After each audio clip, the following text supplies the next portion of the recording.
turning this around as they've not been able to get any progress over toward A. Yeah, and it's not much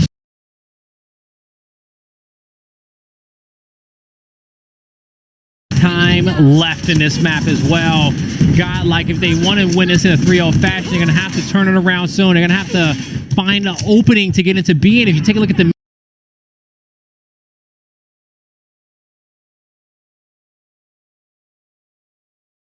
mini map, multiple players rotating down low, still trying to get this A flip in the last portions of this game, trying to possibly flip the spawns and get their opponent in a spawn trap.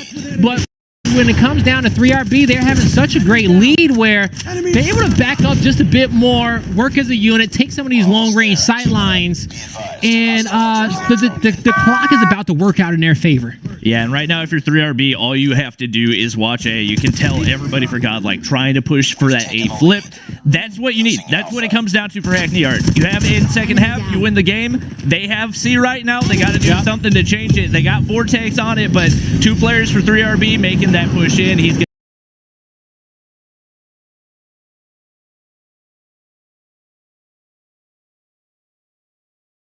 and now we're in triple cap territory, or very, very close to it if you are.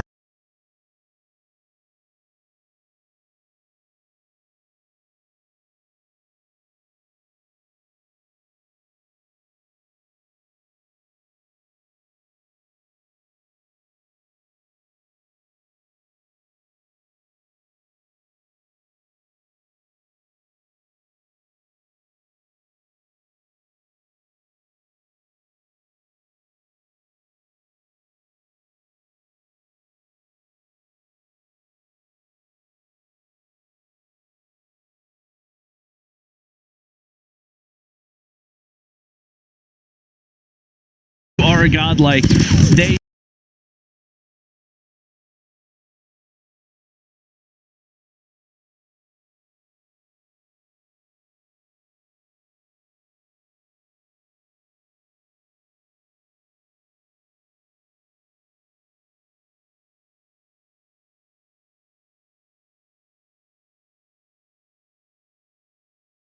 Beautiful, beautiful, beautiful. And, you know, I think they play Hackney Yard great. They made sure that they capitalized off their advantages that the map gave them, worked together, and they didn't play for too much, right? Because some squads will want to come through here.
Make it drop that somewhere and get him and him up that somewhere. I'm talking wow, wow, wow, that's somewhere. Macaroni one, that's somewhere. SD Marv on the beat. And get him and him up that somewhere. I'm talking wow, wow, wow, that's somewhere. Macaroni one, that's somewhere.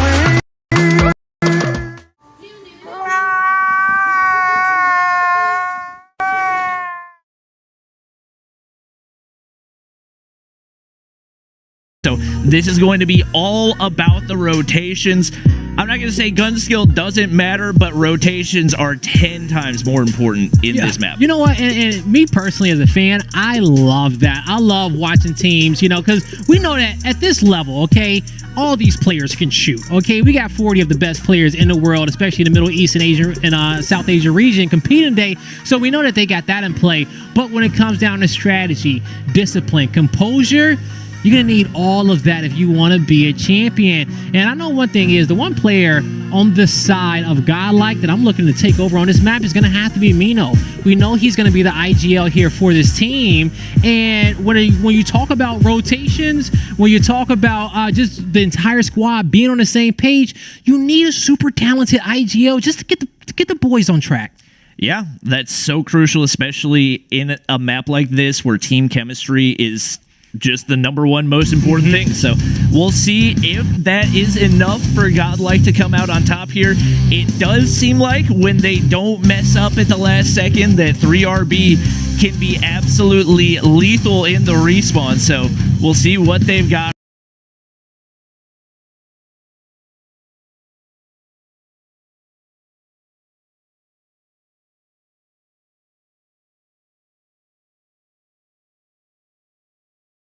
Right here, but we do see early time on the hill coming in for Godlike right there. Prism going to shut down one. Vortex finds another with the FHJ in hand, and definitely some crucial P1 time, especially given this is not an easy hill to get time on.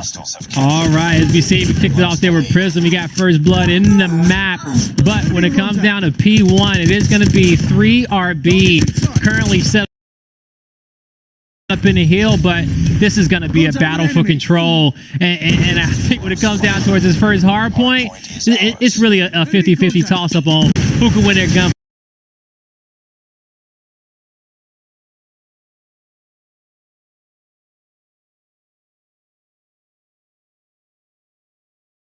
Gideon gets set up, but we see the players on the side of Godlike kind of spawning out from this hill towards the top portion of the map.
Lot. He shuts down a death machine as well. Just like that, 3RB getting another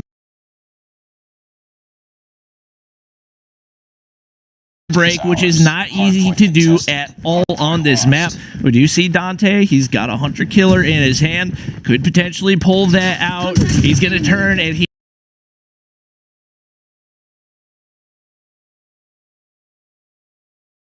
is loving that shorty. 14 kills on the board. GL9 going to slide through. 15, make it 16 to his name. Prism absolutely beamed over top of the cart heady. And it's going to be Godlike set up, but an early contest right here for 3RB. And that's been indicative of the last three hills in which we saw. And Zisha was a big factor in breaking those hills early, being a nuisance, and allowing his team to get in and get set up and just be a distraction to help them find some key gunfights. But with the death machine in hand, Vortex doing a fantastic job holding the hill, being able to pick up 3. Godlike in the great spot currently in this position. They need the lead change now, and I think they're finally going to get their first lead change of the game, because as they've rotated towards these last 3 hills a little bit earlier, they haven't been able to win the team fights in which they needed to rack up a lot of time. And I'm a little bit surprised to see 3RB contesting here, but they're able to get the break. Unfortunately, player on hill is a little bit too weak, not going to be able to win the gunfight just like that. Back in control for Godlike, and you do see the entire 3RB team. They said, I am done with this. I don't want to be here anymore. RZ is going to call on his Pred missile. He gets some intel on their rotations, and nobody in a spot to make a push right now. For Godlike, definitely a fight you would like to win if you are ours right there, but his teammates set up on the hill and they are ready to go.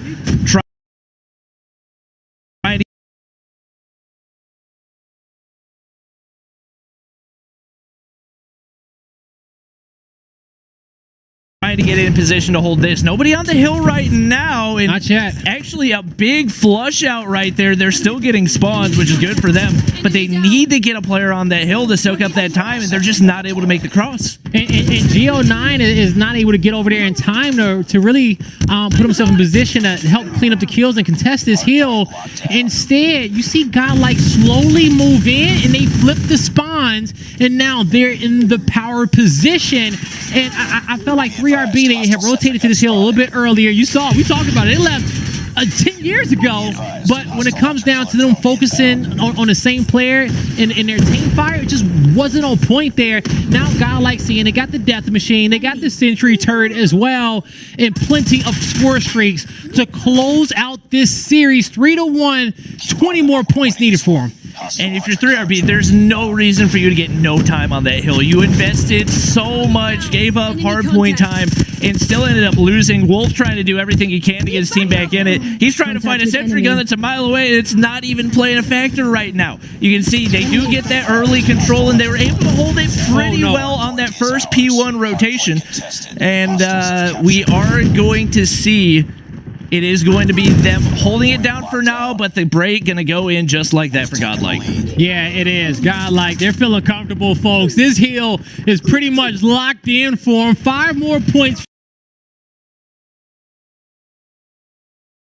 for Godlike to move on towards the semifinals. Will this hill get contested? It definitely will not. 3RB, they get knocked down towards the losers bracket. As Godlike will be our second team moving on forward towards the semifinals. Yeah, I was not expecting that coming into this. 3RB was actually the higher seed, but with that being said, Godlike, definitely known as one of the top 3 or 4 teams in the South Asia region. So you can't mess around with them. It felt like there were times where 3RB kind of messed with their food, especially in that first hard point. Came back to bite them.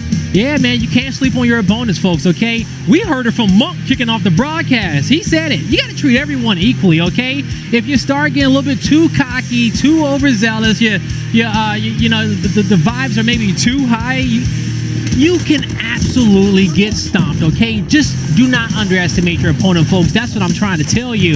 In the end, you know, 3RB, they had a tough opponent in Godlike, and it was a hard-fought battle between both these teams. Let's not understate that whatsoever. In the end, just Godlike wanted it more. Yeah, and it really comes down to that P5 rotation. It feels like if a couple of gunfights had gone a different way, 3RB actually gets time on that. If they get a full 60 there, I think they win the game. Yeah, they could. They just couldn't find a way to make it happen. I'm not really sure what happened, but it seems like Godlike had the perfect break. Yeah, they did, but Go9, he had a height advantage here towards mid-map. He was on one of the top of those buildings, but as his squad was falling down around him, I felt like at that point he had to pick up some of those kills in a rotation coming down mid-street for Godlike as they were trying to break through that hill. Instead, he took a longer rotation, a safer rotation, as I would say, to get back there with his squad. But by that time, they were already taken care of, and Godlike were taking those fights, taking their numbers during the rotation to be able to get their back on P5 and just focus there towards the front to win that map. So good job to them. If I'm looking at 3RB, if I had to give them any criticism there, just being on the same page. It's the teamwork there. And they had to go up against a talented IGL there in Mino, and we can see how he led his troops. Yeah, and we've heard him talk about the importance of their teamwork and being on the same page. It seems like team chemistry was a lot of what that came down to, and whether that's 3RB not being together as long or maybe needing a stronger IGL, you definitely have to know exactly what your strategy is going to be, especially in a game mode like Hardpoint when things can turn on their head so quickly and a giant lead can disappear in a heartbeat. It definitely can disappear in a heartbeat there, folks, you know. And when it comes down to tournaments like these, okay, you want to come in, you want to be able to play your best, but sometimes it don't always work out that way, okay? Now, on the side of 3RB, I know these guys they're going to have to go back to the drawing board, okay? Yeah, they took a devastating loss right there, but they're just going to have to rewind time, go back and look over that footage, all right? Yep. Be able to check in, ask themselves, what did we do wrong? Clip it, okay? Yeah, I didn't make the rotation. Rewind time. Show that one back to me. Folks, when you got the Sony's Xperia Mark III, you can definitely use this phone to get your team better in the moment, all right? And I think that's a beautiful feature in which you can use in tournament situations just like this one.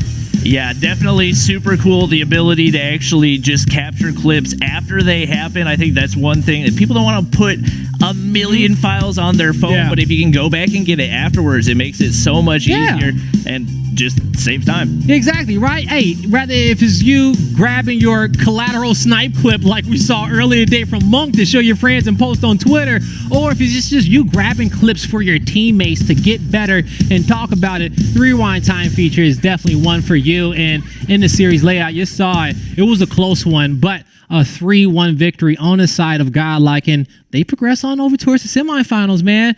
What a start to our day. Yeah, that was an absolute blast to watch. Super excited to see what else they're bringing to the table, and I don't think that's going to be the end of the road for 3RB either. No, I don't think it is as well, okay? But, you know, hey, I'll tell you one thing, you know, when it comes down to breaking down this matchup, I can't think of no better people than our host on the desk. Thank you so much, Bobby and Blaze. And, you know, we called it out at the beginning, Mommy. I said, you know what? I would love to see an upset. And for the second seed in 3RB to lose like that, it went down to the wire, but that was insane. It honestly started over into that hardpoint matchup. They almost got that, but then the quick turnaround was absolutely nuts. They were able to actually get a lot of the points in the beginning, but then Godlike just absolutely swept them from under the rug. And after that, they just didn't have the rhythm anymore. Right, and you know what? Let's go ahead and take a look at the bracket and see how things have unfolded so far. 2 games have been completed, and I'm going to say it now. Team Vitality, they look so dominant. You know what? I'm not good at math, but I did so. And in both of the Respawn games, do you know that they went 300-59 against NS? Oh, that was actually so impressive to me, especially in that domination matchup. Vitality and Team NS, they had such a great matchup, but obviously Vitality was the stronger team. And I really want to talk about that domination matchup. I know we went in there like halfway, right? It's going to be 75-4. So a lot of people were asking, how come it was a 4-point in round number 1? That's the reason why he did probably rush towards BRC. They didn't cap their home flag. This is insane. Let's take a look at the losers bracket as well.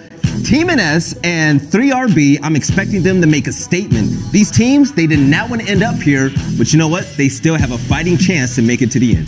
Definitely a fighting chance, just because they have another shot. But it's not going to be easy, just because the losers round number 1, they're going to be going up against another hungry team. But we're going to be seeing that in a little bit. 3RBA again, that's going to be so impressive to see. So coming up next, we actually have a really good matchup. So for those of you at home, you know what? Go ahead, grab something to drink, but don't stay away for too long, because coming up next, we actually have Revenant versus True Rippers, and I can't wait. We'll see you guys shortly.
with Season 6 coming right up. I can't wait. And right here on the desk, as usual, I'm your host, Willie, and I'm here with my man, Guy Blaze. Good to see you again, man. Man, us back on the desk again. Who would have thought, right? It was good. But from what we just saw right there, how excited are you to see the Undead Siege mode and also the fact that we're going to be playing on the streets of Panama for Season 6? Man, we're going to the streets of Panama, guys, all right? And also, we got the new map in Slums dropping as well, the new map stack also, and it's going to be one in which you guys don't want to miss out. You know, Call of Duty Mobile always does it big when it comes down towards the seasons, and the last few, they have not disappointed, so make sure you guys don't miss out on Season 6. And also, the beauty about COD Mobile is that you're going to get action-packed content every single month, so stay tuned. You might see something that you might like, but I'm going to be honest. I love Slums, and one thing that I love more than Slums what is it? Is the gameplay that we've been seeing so far. So you just got done commentating. So what are your thoughts so far? Because the action is there, and the competition is there, but when it comes to Vitality, those boys are dominant. They are so dominant, folks, okay? If you guys followed us throughout the Call of Duty Mobile Masters series, we saw a lot of the best teams in the world and some of the best gameplay that we saw in Call of Duty Mobile, but I think that this tournament right here can definitely trump that. And Vitality, hey, man, they set the pace for the day. We'll see if our next group of teams can match them. Now, talking about the next group of teams, actually, the next series that are coming up will actually be Revenant versus True Rippers. Now, I can't wait. But if you want to make a statement right now, Blaze, the thing is, we saw Vitality start off hot. But when it comes to Revenant and True Rippers, it would be nice to go ahead and follow their footsteps and just dominate this team, to just strike fear throughout the rest of the bracket. Yeah, it would be nice, but we know it ain't gonna be that easy, okay? Because you gotta wake up and you gotta be ready to play.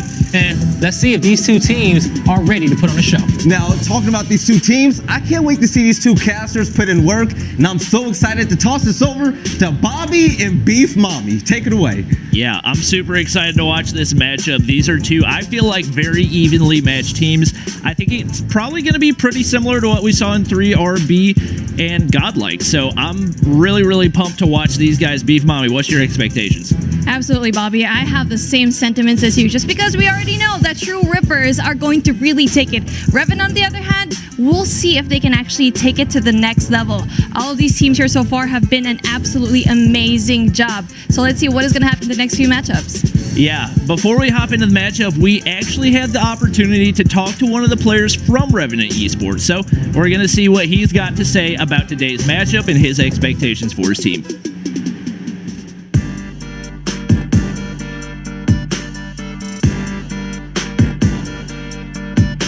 Hello, I'm Abyss from Team Revenant Esports, and I'm representing India in the Call of Duty Mobile World Championship 2021. I started playing Call of Duty Mobile when the open beta came out. Ever since then, I've just been dedicating my time to Call of Duty Mobile.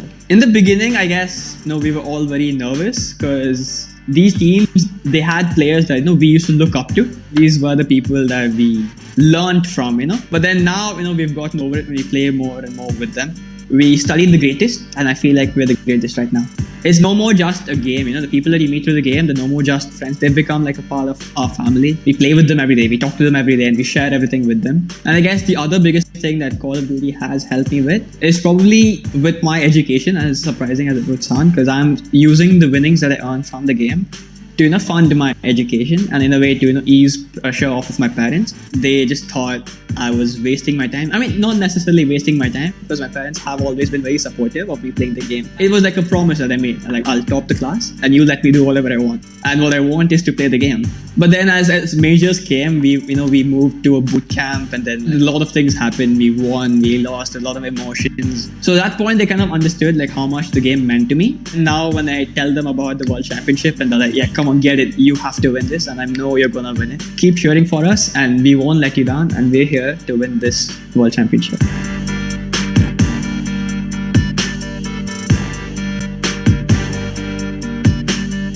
Yeah, that is so awesome to see Call of Duty Mobile actually changing lives, the ability to actually pay for your education with what he's earning from the competitive scene. Beef Mommy, watching that, I don't think you can do anything but be inspired. Absolutely. I'm getting goosebumps actually right now to just hearing that story. Gaming has come such a long way. Call of Duty, definitely for mobile gaming, has been the game to actually go and have amazing matchups. Yeah, without a doubt. I think we actually had the opportunity to talk to one of the players from True Rippers as well. So before we hop into the matchup, we're going to see what they've got to say.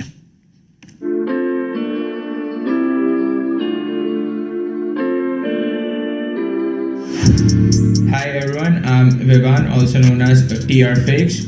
I play for True Rippers Esports in the region of South Asia and the Middle East, and we were one of the first team to qualify for the stage 4 of the Codm World Championship 2021. I've been playing the game for over a year now.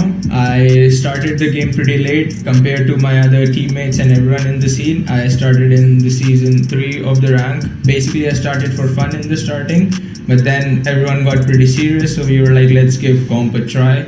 And then by the end of season 5, our team was like one of the teams which joined the comp very late, and they're like still in stage 4. So what makes us different is like we use little to no less strategies sometimes, and still we are able to get good results out of it. And we majorly just use the strats for the major games in like the major rounds. So I think somehow we are pretty good with the gunfights compared to the teams who are playing since the beta, and that's what has kept us going till now.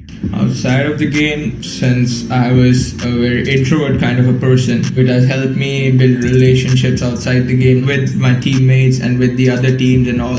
So it has helped me develop my character outside the game, as in making friends with other people, opening up with other people. So I just say keep grinding and the opportunity will find you.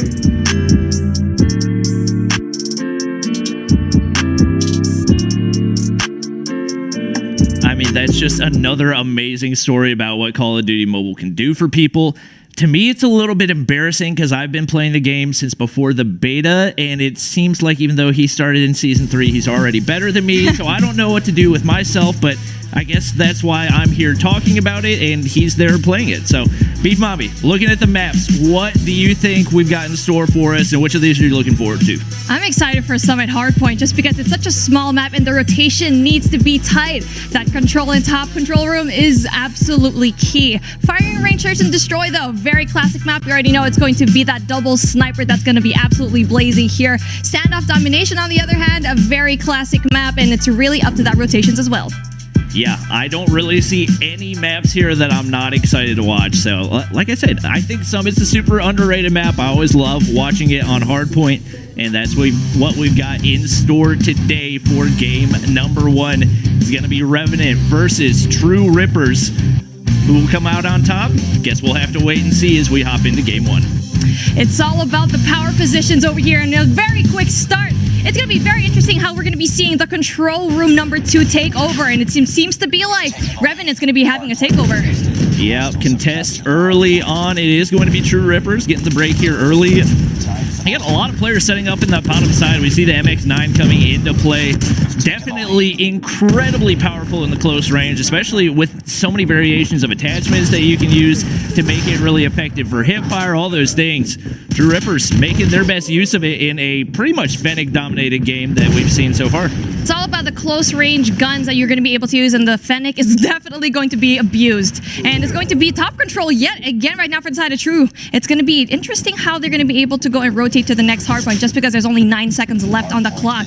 They need to go in for that solid push, but then that's going to be very interesting how they actually still went in for that P1 with just 2 seconds left. I mean, True Rippers is looking phenomenal off the start. I believe we saw one player already with full score streaks, and he hasn't even had to use any of them yet.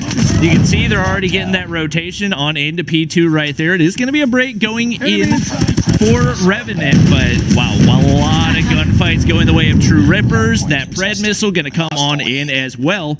Despite that, is Revenant in control of the hardpoint, and as I say that, it gets immediately broken. And broken back, and broken back, and broken back, and now it's Revenant. A very strong response for the side of Revenant. Just keep on being broken back right now. That Predator missile for the side of True wasn't really that smart. I feel like they actually should have placed it within the inner circle of that particular P2. But then the rotation needs to come through. Very, very early rotation. And the spawn is probably going to be in the favor right now of Revenant. Yep, that's another big gunfight going in for them, but regardless, Revenant in control of the lead right now. They're in control of the hard point as well. Abyss, we saw an interview with him, perfectly set up with that death machine. Nobody coming through that side alleyway, and he's going to be able to go ahead and clear out the hard point. He's got a sentry gun. He's got a Pred missile. Concussion's going to hit, but he is still standing. And right now, Revenant in control despite the strong start for True Rippers. Oh, the setup is just absolutely beautiful. You can see heavy defense right now. Sentry gun into play, and also also the operator skills as well. A very great combination here for P3. It's going to be a money hill for them, as you can see here. They're not going to be able to go and infiltrate. Such a strong defense for the side of Revenant. Yeah, it's so impressive the way they've been able to turn this around, especially despite the killing power that we saw from True Rippers off the start. Big time struggles for Fakes right now. He's only got 3 kills on the board, tries to make the push in, immediately shut down by Abyss, and it's just gunfight after gunfight going over toward Revenant. We see True Rippers now making that rotation on over to P4 right here, but they're giving up a lot of time in the meantime. I don't know if this is the right timing for it, and especially with the way they're getting shut down already. You can see 18 seconds of free time going in for Revenant. The early rotation doesn't even mean a thing. That early rotation was just wasted, and even there's going to be a sentry gun right there, but it doesn't really matter. The infiltration right now for the side of Revenants was so key, was so perfect. Not only that, they were able to actually get those scrap coins into P3. Oh, but look at that. It's going to be an X1 Goliath right now for this side right now, True Rippers. That's going to be absolutely key. Yeah, you can hear the Goliath coming in. True Rippers trying to make their way up there. They're going to need kind of a line of trophy systems in order to not get completely obliterated. And you can see the Death Machine going to try to shut it down right there. Already lost a lot of HP, but it looks like they're going to be able to make their way on in. They shut down the sentry gun and prolonged the game just a little bit longer, but with only 10 seconds needed for Revenant right now, I don't know if True Rippers has what it takes to completely turn around this game. True Rippers, I know you can do it. If they can bring that Goliath all the way into P1, they probably have a chance to actually go in for that turnaround. It's going to be a very solid hold here, but then the rotation needs to come through. They need to leave that Goliath and head over to P1. I'm a little bit surprised we haven't seen much FHJ usage out of Revenant to try to take this out. You can see they finally get it right there, and I would expect probably a lot of the reason for that is that most of these players are running the Shorty instead of the FHJ, so Goliath able to get a little bit more utility, but we do see a contest back here on P1. It is Revenant winning the gunfights once again. They've got that control, and it looks like probably a matter of time unless True Rippers can pull off a miracle. They get the contest right there. Not a whole lot of time to work with. They get the break somehow, and they're keeping it alive. 3 points left here, and it's going to be so close. If they let this go at this moment, that's going to be absolutely crazy turnaround. It's going to be possible, though. They just need to be tight. Every single point, every single kill matters here. It's the battle here in control room number 2, but it seems to be like the contest is still coming through.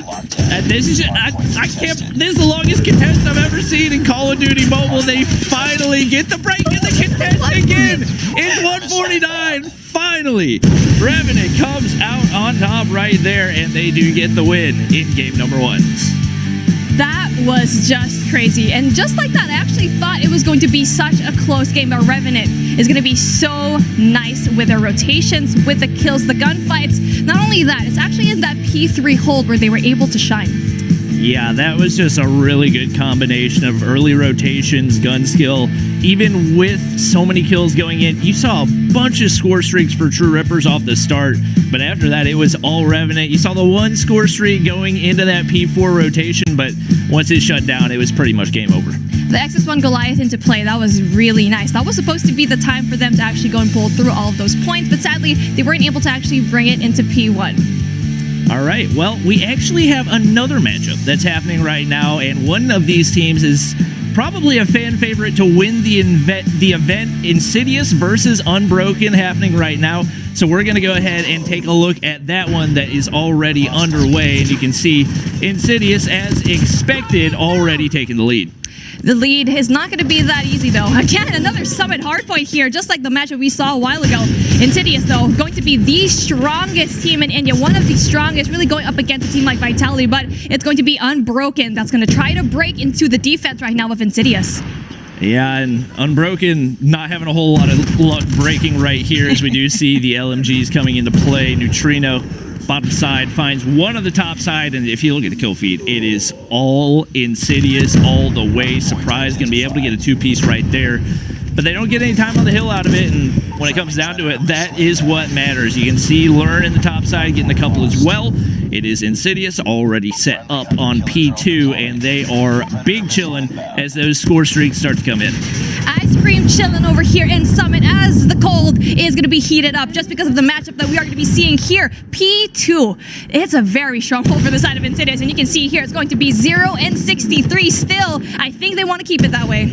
I think Insidious is trying to go for the 150-0 just to make a statement right here. We know this is a team that has won some of the biggest tournaments in India so far. I believe they were the winners of Stage 4 last year for the region as well. So they've definitely looked to defend their name right here. We do finally see a break going in for Unbroken, and definitely could not have come at a better time as it looked like things were starting to snowball out of control. We'll see if maybe they can even things up as we rotate into P3. That rotation going back into P2 was not the smartest move for the side right now of the Unbroken, just because they should have had that. They had the spawn already going into P3, but yet they still went in there for the scrap points, and now it's going to be another solid hold here. Even though the spawn is at the favor of Unbroken, you already know that's going to be that solid defense yet again. The sentry gun makes its appearance, and it's going to be very troublesome for them to break the hill. And unfortunately for Insidious, those spawns are going to be pesky, but they've really just got them in a spawn trap right now, and I think that's where they want them. So the thing is, even if you have hardpoint control, you can still spawn in the backside of this farthest spawn, which is definitely just an absolute pain for Unbroken right now. As you can see, the death machines start to come out. You got the head glitch to work with over on the forklift, and they're just getting absolutely obliterated. If you want to actually heavily defend the hardpoint, it's going to be P3. Bring out all of your operators, bring out all of your sentries. This is the kill to actually get, and they are taking every single point. 103 to 23, that's going to be absolutely dominating. They have to go in for the rotation, though. You can see the operation is going to be FBM. Yep, definitely looking really good for Insidious, but we're going to go ahead and hop on back to our other matchup. Team Revenant versus True Rippers. We are hopping into Search and Destroy over on Firing Range. As you can see, the plant going in here, and it looks like round number 1 and not going to go the way of True Rippers, at least off the start right there. They actually do have a man advantage, especially with the bomb down, looking pretty good, and that's going to be a huge snipe. It's going to be Zyro all by himself. Got that mythic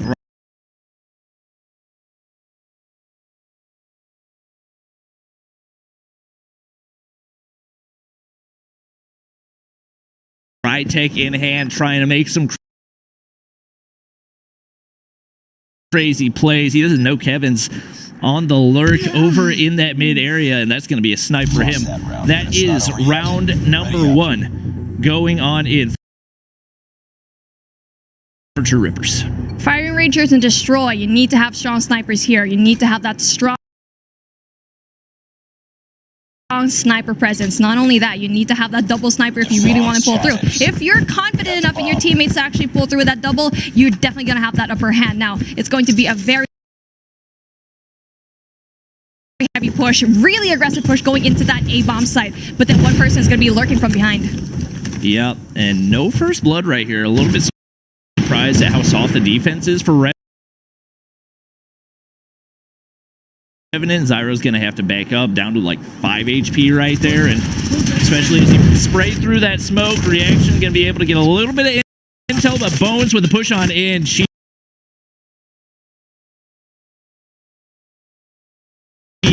You gotta hit that snipe. Such an easy opportunity. Misses the follow-up as well.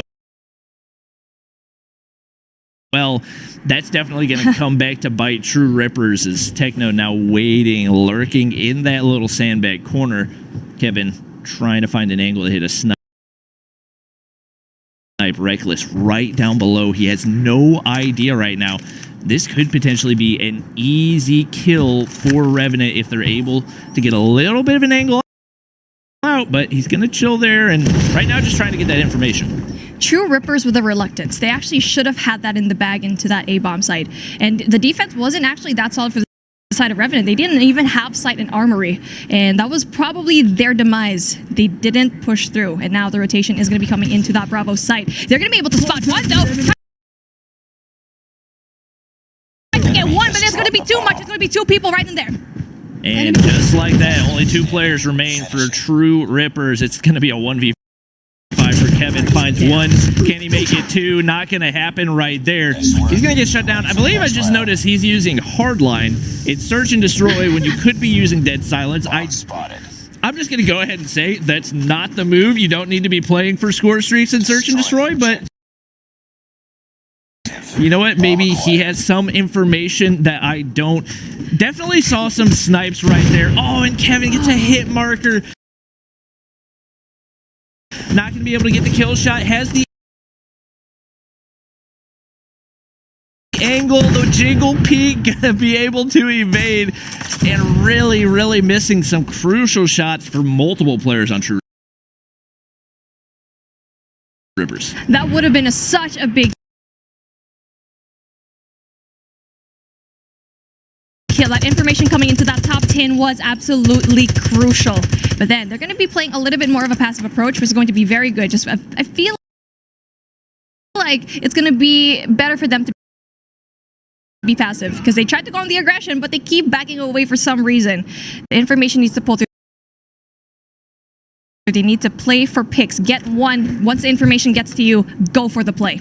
Yeah, Zyro's going to find first blood with the Rytech right there, so it finally looks like Revenant taking control of this one. True Rippers just playing really passive, and I think a lot of this is just coming down to a lack of confidence in their snipers. You got to be able to hit those snipes whenever that player's directly in your crosshair multiple times. You just got to make it happen, and especially at this level of competition, the people you're going up against are not going to be missing those shots.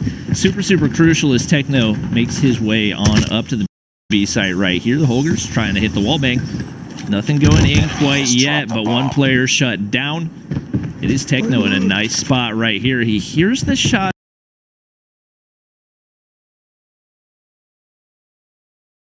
to the side, but he's going to play it patiently and gets the kill right there. Big opportunity as his teammate peeks the wall. Not going to. No, he is able to get the kill. Just like that.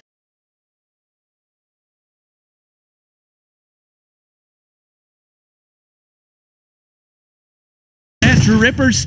It's a 2v2. Oh, big kill. They were patient there. They waited right there in that corner, and they were able to pull through. Now, oh no, it's not going to be good. But then he does get the kill. It's a 2v1 situation.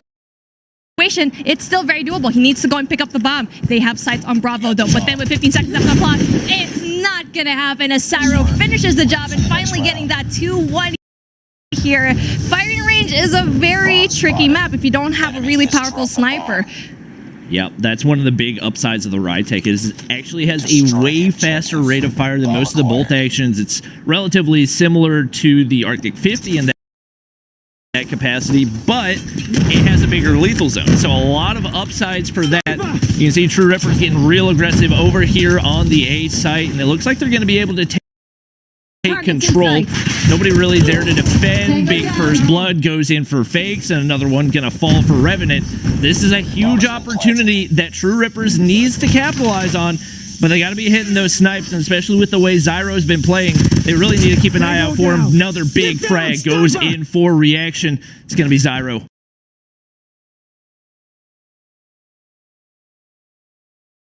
All by himself, left to try to 1v5, backing up from that American building, and not going to be able to spot anybody yet. I believe Fakes lurking on that backside. He spotted him, but just caught timing at its best. Reaction. Gonna win the gunfight. Big round for True Rippers to tie things up. That was impossible to clutch up. That defense was just solid. And for the side of Revenants, they actually over-pushed into that backside into bathroom. And that's why they lost those two players. They need to go in for the information. The defense seems to be like they're having a very hard time just because they're going in there, having the defense very heavily contested, but no.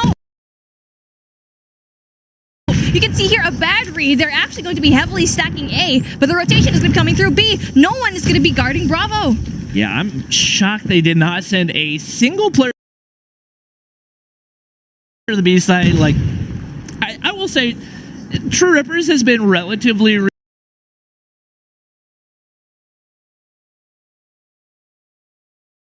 readable for the most part, but to send not a single, like, you don't even have anybody getting information. You do see players going on the counter rotation right there. Reckless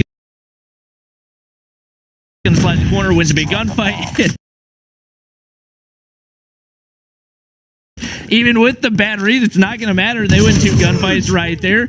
Cheese going to be able to get the shorty kill, but Zyro with that right tech, he is the one making the big plays with the sniper so far, and another True Rippers player shut down. Fakes all by himself, spotted out. That is not the situation where you want to be using an LMG, and that's round number 5 going the way of Revenant. Even though the True Rippers had the advantage of actually going into Bravo without any contest, that was crazy how they were able to pull through. Revenant was having that great read. They didn't see anyone at A, knowing very well that no one was at Bravo. That was very lucky for them, and that was a really good read. But then they should actually have at least one person in every site. But then the bomb does go down. Yep, it's a man advantage for Revenant again. True Rippers wins a big gunfight, 3v3 right here. Fakes. Might have gotten faked out. It looks like he doesn't think there's anybody over on the A site, but that is where the entire team is if you are True Rippers. So they're going to be able to get the plant down right here. Fakes. Peeks the corner. Nobody waiting for him on the inside of trailer. A little bit surprised. Nobody for Revenant trying to play that, and that's going to be crucial positioning. Could potentially get the pinch here onto Reckless.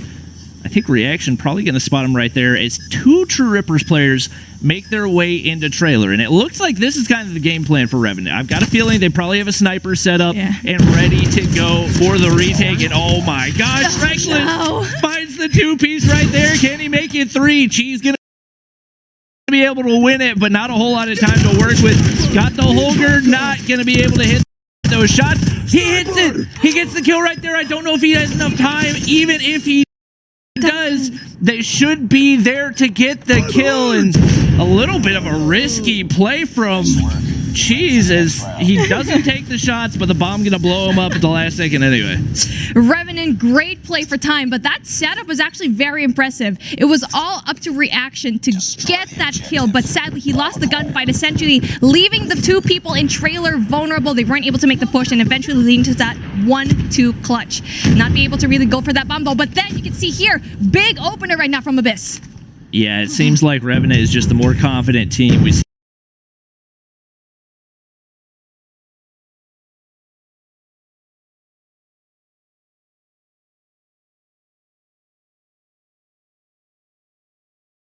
2 players traded off the start right there.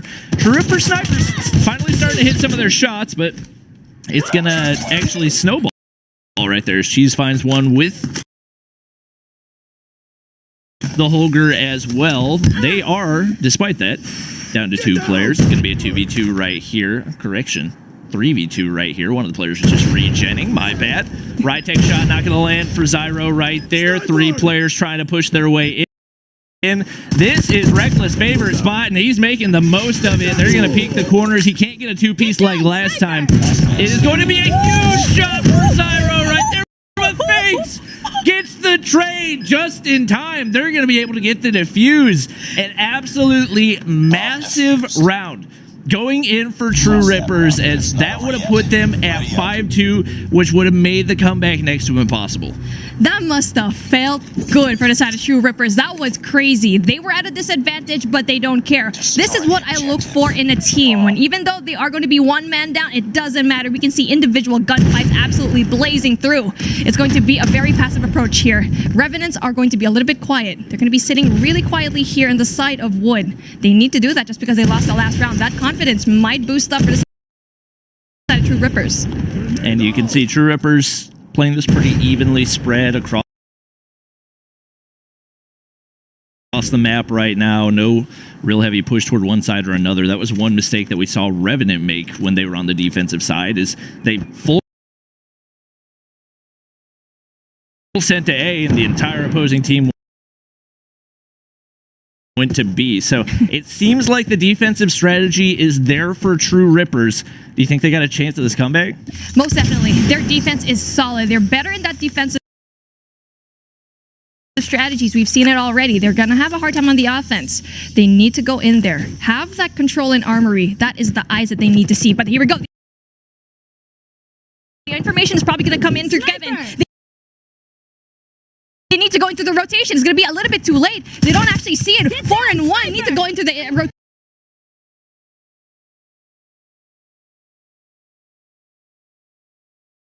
rotation into A. Yeah, it looks like both teams kind of making some mistakes right there as Kevin misses the shot, but the pre-fire ends a little bit early for Revenant, and the push coming up from Techno. That's a huge three-piece for them. One player left alive in Oil. He's a 1v5. Only 2 kills through the first 8 rounds.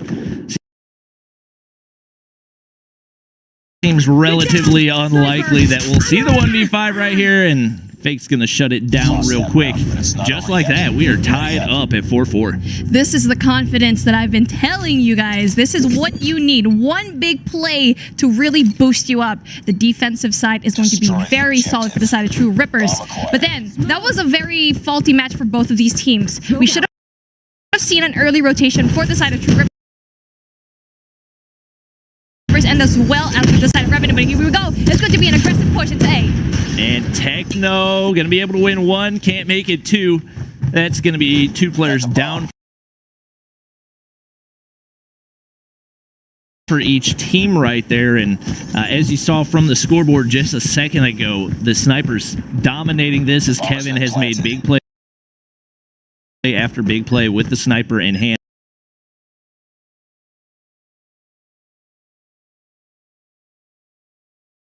And Fake's gonna try to go for the flank right here. Abyss trying to find a way out of this. Clean movement right there, gonna keep him alive. Zyro holding those angles with the sniper. If he can hit one right here, it'll be huge.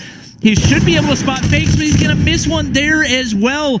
Those are the shots that you have got to hit if your team is gonna come out on top at this level of the competition. You're absolutely right. Cyro had an easy shot, and it's going to be the defusal. That was such a strong ride for True Rippers. And even though they had that late rotation, they went in for the flank instead, eventually getting rid of 2 players here in Bathroom. Now we are at match point. Game point, 5-4. 1 more win for the side True Rippers. How many matches, how many rounds did they win? I'm pretty sure it was like 3 straight rounds into the defensive side. Yeah, we were at 4-2, and they finally won a big round. They have not lost since then. They have definitely taken this game by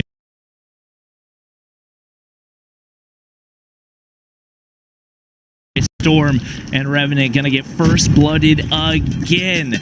Time after time, it's the snipers from True Rippers making the plays, and that's gonna soften up that defense a lot. Sniper. You got Bones up in tower right here. That's going to be huge for Revenant, and that could get the first blood that they need to make this game a little bit longer. I think that Bones sees the gun peeking right around the corner from the inside of trailer, but not going to risk anything and take the shot. Zyro hoping somebody peeks mid, see if he can find one. Actually swapping from the Rytech to the DLQ, maybe a little bit more of a comfort weapon as it's been around longer. And Bones gonna find one onto Kevin. That's gonna be man advantage for Revenant, and that's gonna make this push that much more difficult for True Rippers.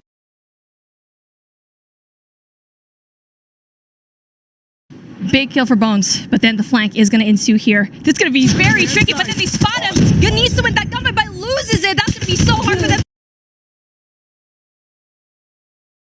to actually pull through. Big kills yet again.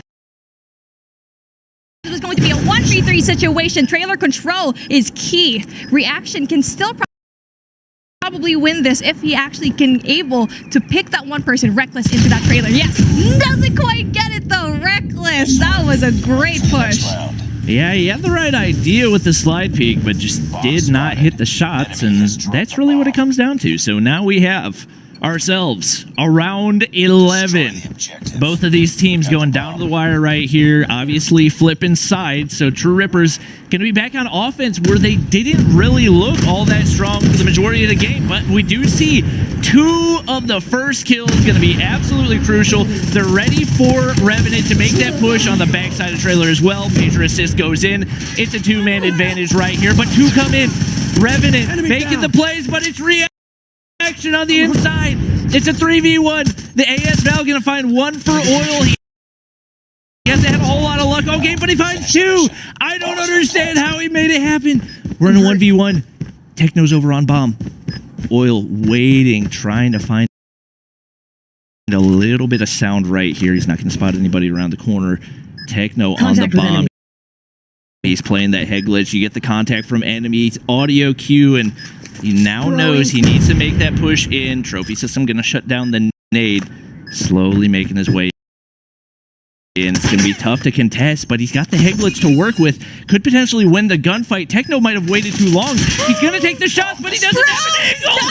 Boyle gets the defuse and they come out on top. What an absolutely crazy round, Bobby. That was great. I was like, is he going to defuse? Is he actually going to defuse this? And this is the true testament. Pros don't fake. That was amazing. True Rippers really went in there 4 straight rounds. They were able to pull through. Lost that 5th round, but then you know what? It doesn't really matter. I cannot believe what I just saw. He struggled all game long, gets the 2-piece, perfectly positions himself right behind the bomb, and it was a little bit of an overextension on the inside of trailer. By the time he realized his mistake, I think he wanted to go for a wrap, but it was too late. Just absolutely perfect execution right there for Revenant to somehow pull out the win. Yeah, I mean, I wanted True Rippers to actually go and pull through for a second there. I really thought they had it in the bag, but no, Revenant was just absolutely crazy. And we're going to be seeing here such amazing gameplay, not only from both of these teams, but individually. They did such amazing individual gunfights. This is what you need to do. As a team, though, that communication is absolutely key. We can see a very heavy push going into that Bravo site all the time, and I think it was just that lack of rotation going into that Alpha. Yeah, I mean, that was... The entire second half of the game looked like it was all True Rippers all the way. They had 3 players alive, the bomb down, and just completely fell apart there at the end. And you can see the plays from the middle of the game as well as, man, such a good mid-game and just a really unfortunate final round. That was so great. Round 11 to really just pull it out with a 1v1 with a faking. That wasn't a fake. That was absolutely crazy. They were able to actually go in there, have the gunfights really ensue. Reaction really had a great reaction time into that last matchup just because he was able to actually clutch up that 2v1, but no, that wasn't really enough. And it's going to be just that 1v1 that we really like to see with that not fake defusal that we like to see here.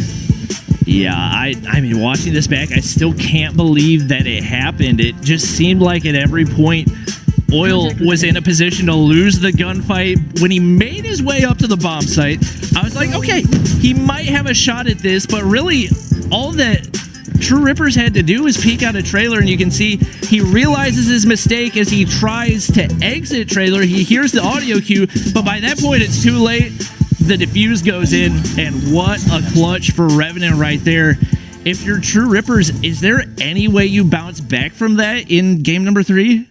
They had the confidence. They really had the confidence, really evening things out. But then after that clutch, it's very hard to come from that. But then this is a really great test to a team, whether they're going to be able to pull through with those 2 losses. Standoff domination, though, that's going to be a completely different story. This map is going to be amazing for domination. You need to really hold those power positions. That's going to be Granny's House, 2F in blue, and also in Statue. Yeah, and this is one of the more balanced domination maps in the map pool, so I'm really excited to watch this one.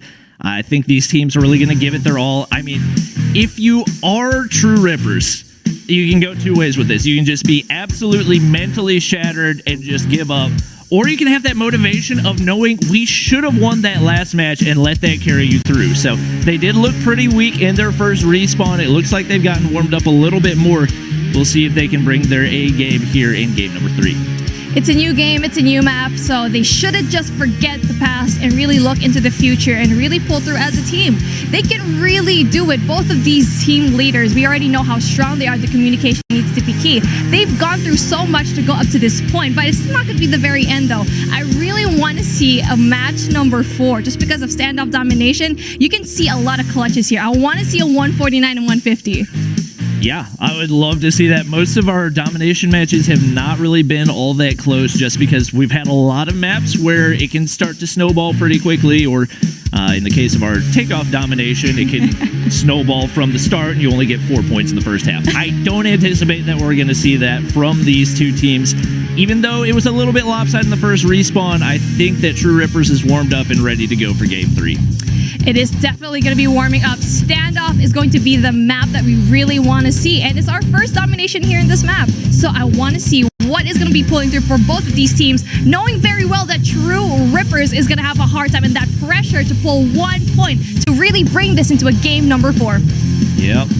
And it looks like our teams are hopping into the standoff map. So there's not really, would you consider there to be a strong side on this one?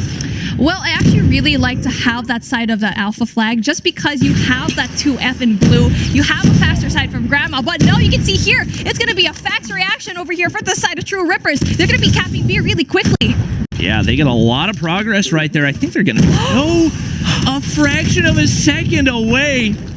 That could actually be disastrous, especially with 4 players pushing up. But Reaction solo pushes. They don't see him making the push right there. Oil going to be right there with the RPD. And really, a lot of this is probably going to be players holding those power positions with LMGs. You do see Revenant clears it off, and immediately they're able to take that B flag, and especially with the way they're winning gunfights right now, that is not a good sign for True Rippers. They need to win this one, or they're heading down to the losers bracket, and it looks like the triple cap is actually underway. True Rippers looking to flip for A right there, but Reckless 2 can't make it 3. Let's see if he has it. He does. Not in time to save the A flag, but his teammates are there as well, and they are coming out crying. Big 3-piece made them have that triple cap, but then I feel like that Predator missile should have come in right now so that they can actually go ahead and really just take Charlie, but no, they were able to really just do that in the spawn in that gas station where everyone else is going to be spawning off. Really great start for the side of Revenant. Even though they tried to go for C, they were able to have that alpha flag just because of one person. Now what they need to do is to have that set up into the statue and also into that 2F Granny's house. We do see some of the smoke start to come out as True Rippers tries to get a little bit of pressure up there on B, but they just immediately get shut down. Too many Revenant players and too many key points. We do see Abyss from another gunfight right there. Not really a super strong game for him, but you know, as the IGL, he's just looking to help his teammates make the plays. So it's not necessarily always about getting the most kills, but making sure that you're playing your role, and he's doing that to perfection. Zyro hasn't really found a ton either, but as you can see, it's not showing on the scoreboard, and Abyss going to lose that gunfight. That's actually a 3-piece going in for True Rippers. Might have an opportunity to get B right here, but Zyro going to win that one with the shorty right there. And 2 players in danger. We see 1 get shut down. Will it be 2? It is. Zyro making the big plays over on A. Beautiful distraction gameplay from Reaction and Techno, really having that long rotation through back alley, going into Alpha, and eventually sending 2 people over here in Bravo, but then they're not going to be able to actually take it for such a long time. But then the shutdown does happen in Bravo. Yeah, unfortunately, a lot of that progress probably going to get wiped away for True Rippers. You can see they're able to hop onto both B and C, but since they couldn't get it concentrated onto one flag, it's just really going to waste, and Zyro hopping back on it immediately retakes the B flag right there. All this progress, all these big opportunities, True Rippers just not able to capitalize on. Great plays from both of these teams. You have a counterplay after counterplay from both of these teams. It's going to be 74 and 57. That is not a very comfortable lead for the side of Revenant, just because you have going to be so many places here where you can actually go in. Back alley is going to be key. If you are going to be on the side of Revenant, you need to go into back alley and sneakily go into that alpha flag, because obviously B is going to be such a heavily defended area. Yeah, and honestly, I'm a little bit surprised the score is as close as it is. It feels like Revenant has dominated, but some of those timely B flips have turned out in favor of True Rippers. You're going to see them pushing for Broken Wall right there. Abyss shuts down one player right behind the car. He's getting a little cheeky with it. Makes it a 2-piece right there for Kevin. He's made a lot of big plays for them and trying to make it happen once again. He's going to be able to save the B flag right there. Reckless going to be able to trade, and big kill going in. A lot of progress on B, but the biggest issue for True Ripper is going to be that LMG in the top of market. You got to take that out if you're going to have a shot at getting B.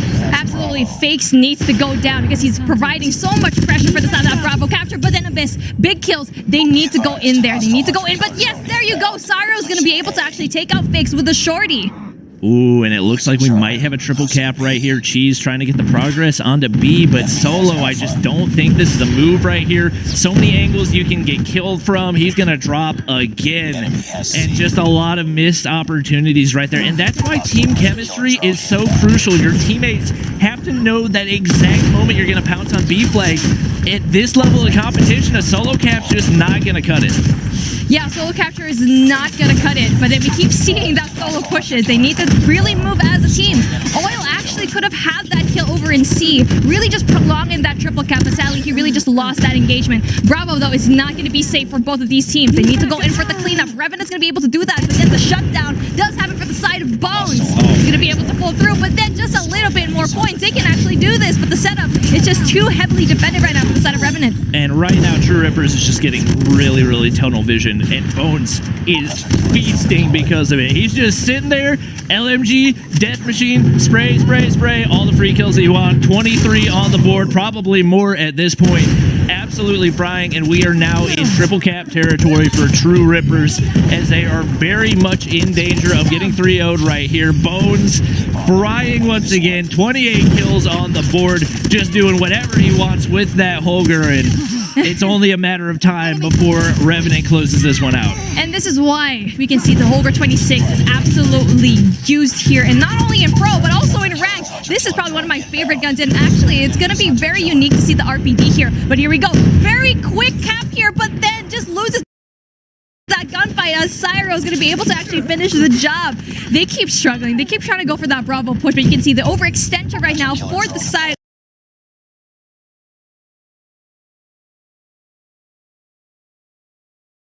of the... Oh, that was a big kill.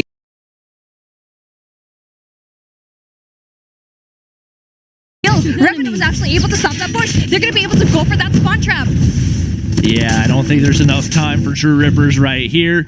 That's going to be the end of the road for them, at least as far as the winner bracket goes. But we've actually got another game going on right now, Insidious versus Unbroken. So we're going to go ahead and hop on over to that one and see what's going on there as we get ready to hop into Crossfire Domination. Crossfire Domination. Now, a lot of people actually really hate this map, especially in this particular game mode, just because of how heavily one-sided it is. You really want to get that Charlie flag, and the Special Forces base really is going to be very contested. If you are going to be spawning off in Alpha, you need to make sure that you are going to be going through Butchers and going into that Charlie flag if it's not going to be heavily defended, which it most probably will. Yeah, as you can see, Insidious up to a 2-0 lead right here, so they're looking to close this one out, and based on the current score, I don't anticipate that's going to be too difficult, especially given they have strong side in the second half. Anytime you're able to come out of weak side, doubling up on the other team, typically going to be a pretty good sign. Immediately gets the B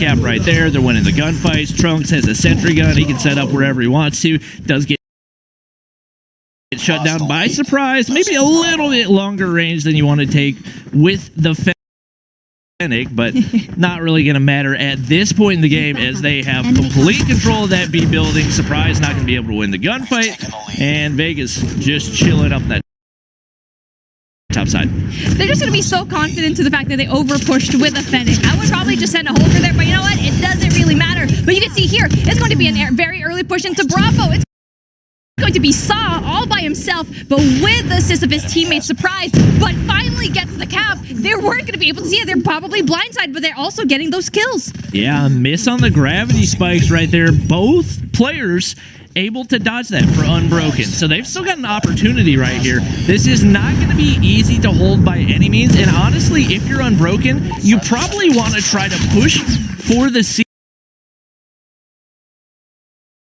flip. That's what's going to be your best opportunity to actually maintaining this. You're going to see Trunks right there, finds one, see if he can make it two. Some of those operators and score streaks going to start to come in, and once Insidious starts to invest that, it's going to be really, really tough for Unbroken to maintain that B control. Insidious is having a hard time. And Charlie, that is very surprising to me. Such a solid push, but then here we go. The pinch coming in from the side of superiority from the side of Insidious.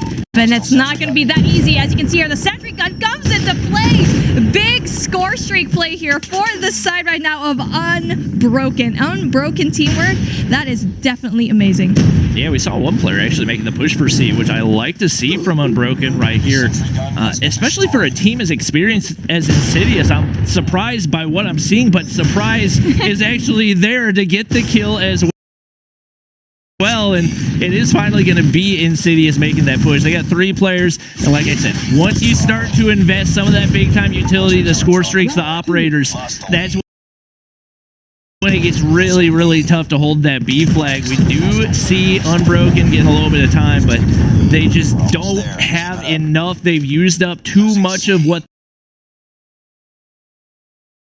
they had, and at this point, it's going to be really tough, as it looks like Insidious actually going to be looking to triple cap. I'm surprised that they leave the C flag right here. So crucial to hold that, but we are in triple cap territory for Unbroken.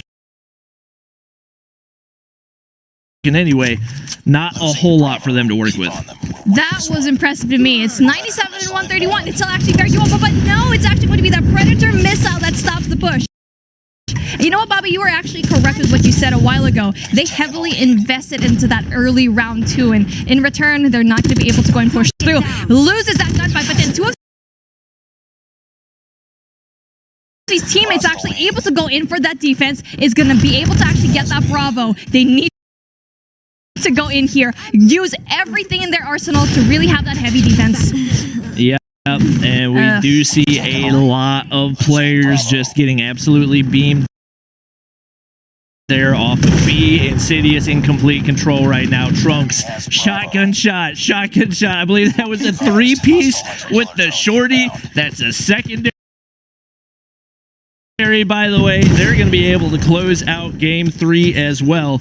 And it looks like we're going to have ourselves yet another 3-0 as we do get past round number 1 for today's matches. An unsurprising 3-0 for Insidious and Unbroken. Insidious is going to be that top team in India, really wanting to have that spot in the World Championships. They were able to do so last year, but they need to earn it again this year. The competition is going to be stiff, though. Yeah, definitely, especially with the likes of Godlike, Vitality. All 3 of those teams looking super, super impressive, especially with the at which they dominated the competition. So I'm excited to see these guys go up against each other in the second round, which obviously is going to be a part of our action today. Absolutely. Now that was a very impressive run from Insidious, really dominating every single matchup. But will they be able to actually pull through in the next series with more evenly matched plays? Not quite sure though, but we already know that's going to be Insidious, especially for Learn in Search and Destroy. I'm really looking out for that kid, just how impressive he is with that sniper. Yeah, and there's not really a whole lot of surprises. I think the one surprise that we did have was 3RB getting knocked down to the lower bracket, but I think we'll see more from them. We are going to go ahead and take a look at some of the highlights from Insidious and Unbroken, and obviously the scoreboard tells most of it. Insidious dominated the majority of the time. And Learn, do I see Learn with is that a 40 bomb? I believe that's what I'm seeing right there. Absolute crazy numbers for him, as he was just hitting shot after shot after shot. Imagine getting a 40 bomb in this competition. I mean, it's already hard enough in ranked, but to get it here against talented teams that went up against hundreds of teams, that is very impressive. And I'm really excited to see for the side of Unbroken, they actually really gave me a great time in that domination round, really getting into that A and B push. Yeah, they put up a really good fight right there, and that's just the tough part of that map is even if you do end up getting that B control, it's tough to maintain once the other team starts to get some of those score streaks and operators that they can invest in it. So they put up a really good fight, and especially given the fact that they were on weak side in the second half, for it to be that close following how lopsided it was in the first half is honestly pretty impressive, going up against what a lot of people would consider to be the #1 team in India. Yeah, that was very impressive. And Unbroken really just showed how they can do well in certain situations where they would be at a disadvantage. Being in that A flag doesn't really matter. They're still going to be able to cap that B. It's just unfortunate that they couldn't even pull through with a Predator missile or any of those score streaks to really stop that and possibly even making it into a game number 4. But then it's going to be so impressive for everyone else. Revenant and True Rippers though, Bobby, such a very impressive matchup, and we already know that they've been a little bit more evenly matched. Yeah, that was just a heartbreaker for True Rippers. Thinking back to the Search and Destroy, you've got 3v1 at the end of it. You get the bomb going down. Doesn't look like there's going to be any opportunity for you to win it, and somehow Revenant coming out on top right there. Just an absolute miracle play, and one of the crazier plays that we've seen in the COD Mobile Championships. That was an up and down. Probably the wildest Search and Destroy game that I've seen here so far. And we're only in our 4th matchup. There's going to be so much more plays, so many amazing clutches that we still have yet to see. And speaking of amazing plays, we're going to be seeing Abyss here with the spawn trap again, with the sentry gun, that dominating hardpoint matchup. Yeah, that one got out of control pretty quickly, and I think that really showed what Revenant is able to do. I'm excited to see how they play up against some of the other winners bracket teams. Obviously, no disrespect to True Rippers, but I think they're going to see their toughest competition in the road ahead, and I think they're really going to have to get their Search and Destroy down if they're going to be able to take out some of those top teams. Definitely a lot of mistakes that we saw them make. They were able to come out on top, but they're going to need to solidify those if they're going to beat the means and likes of Insidious and Revenant. Revenant, they had amazing plays, but a lot of questionable plays as well. Like what you said, they need to really pull through just because they're going to be going up against Vitality, Insidious, the top teams. Not only that, it's going to be 3BR as well. So they need to go and step. But yeah, even though they were able to pull through that 3-0, it wasn't in a very smooth fashion. Yeah, definitely was not a pretty one.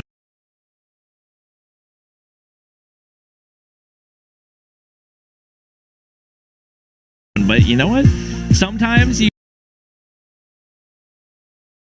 gotta go through the rough ones to make it to the good ones. So we'll see if that ends up being the case for them as they do move on to the next round. Obviously, we got lots more matches coming at you guys today, so make sure not to go anywhere. But we got a couple more guys to break it down, and they've probably got some good insights for us on the games as well. Listen, from jumping headshots with the sniper rifle down to ninja diffuses to win it all. Blaze, it has been crazy. But welcome back to the desk, and I'm the host, Veli here, my man's guy, Blaze. This has been insane so far. Yo, man, the True Rippers and Revenant matchup, my God. Like they said, it was the Search and Destroy, one of the best Search and Destroys in which we've seen throughout the day. Hell, since I've been working in Call of Duty Mobile, because it was such a back and forth battle between those two squads, and we saw it all. We saw Revenant have a strong defense to kick that one off, but then they were a little bit too overzealous on their defense, pushing when it wasn't supposed to, and then it was like the attacking team became the defensive squad for certain moments for True Rippers to get back in that series. Then they showed us great defensive plays. It looked like they were going to tie it all up 1-1, but then the 1v3 clutch. We talked about it so much already. To the Ninja Diffuse, just beautiful plays across the board there from Revenant for a 3-0 finish in that matchup. And we got a chance to see 2 3-0s here and get our last 2 teams going into the semifinals for the bracket. And talking about the bracket and semifinals, let's take a look at the winner's side of the bracket. This has been a crazy contest so far, but take a look at this. Team Vitality playing against Revenant, and then right under that is our next match coming right up. Godlike versus Insidious. Guy Blaze, the competition is heating up, but the loser side of the bracket is going to be even better. It's going to be completely fire because these teams, they're fighting for their second chance to make it to the end and win that $15,000 grand prize. And this is, folks, it's important, okay? Because we are about to have our first round of elimination matchups coming up next. One of these squads, their tournament life is about to be over, and they're going to have to play damn near perfect if they want to progress on through the bracket. So many more exciting matches coming up, and after getting a chance to see really all our teams play to kick off our regional playoffs, we know that everyone is warmed up. They know exactly what they got to do. Either they're building off gameplay going into the semifinals, or they're building off those last matchups to survive elimination. Regardless of where they are in their bracket, they gotta perform. God blaze not, we've been here before, and we know that these teams, they're going to bring the heat and all the action in order to try to make it to the grand finals once again for a $15,000 first place prize. But so far, the Call of Duty Mobile World Championships hasn't disappointed. It's been amazing so far. But coming up next, we're going to have Godlike versus Insidious, and I can't wait. We'll see you guys soon.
Ladies and gentlemen, welcome back to the desk where the competition has been crazier than ever here for the Call of Duty Mobile World Championships. My name is Billy and I'm here with, you've been tearing it up by the way. This is my man Bobby and you've been casting like crazy. How much fun have you had so far throughout this entire event?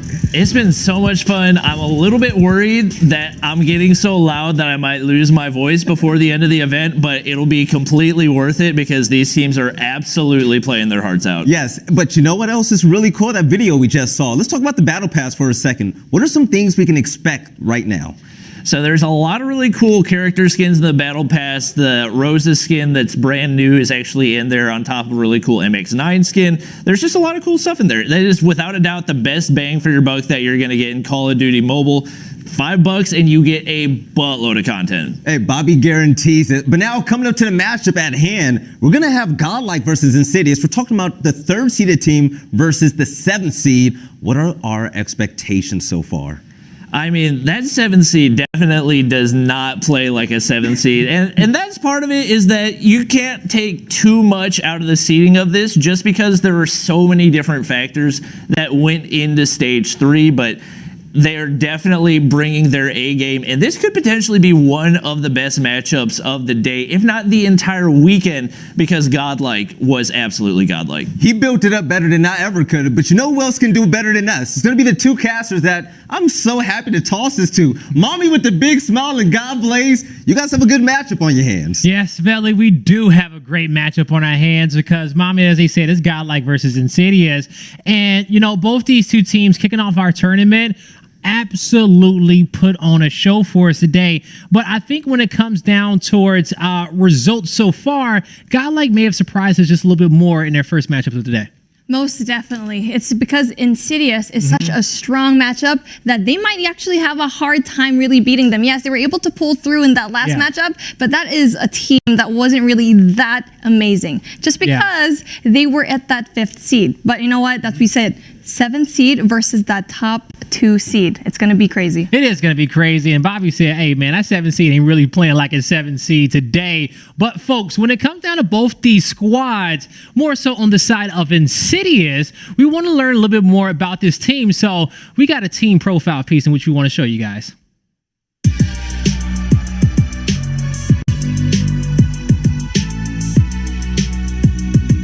Hey guys, I'm Learn from Insidious Esports. I've been playing Call of Duty as a franchise from like 3 years and Call of Duty Mobile from more than 1.5 years.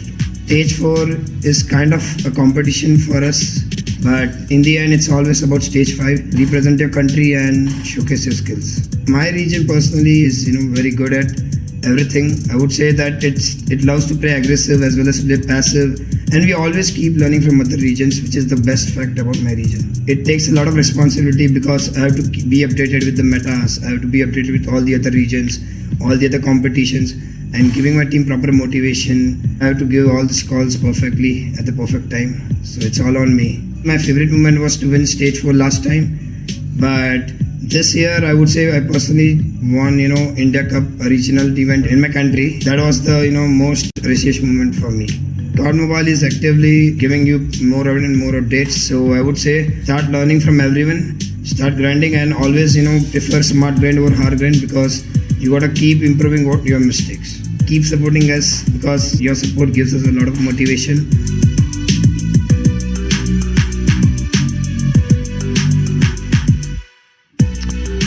That was a great piece. And the big thing that I took away from him, he says, you have to study every single region, understand the meta, stay up to date if you want to become a world champion.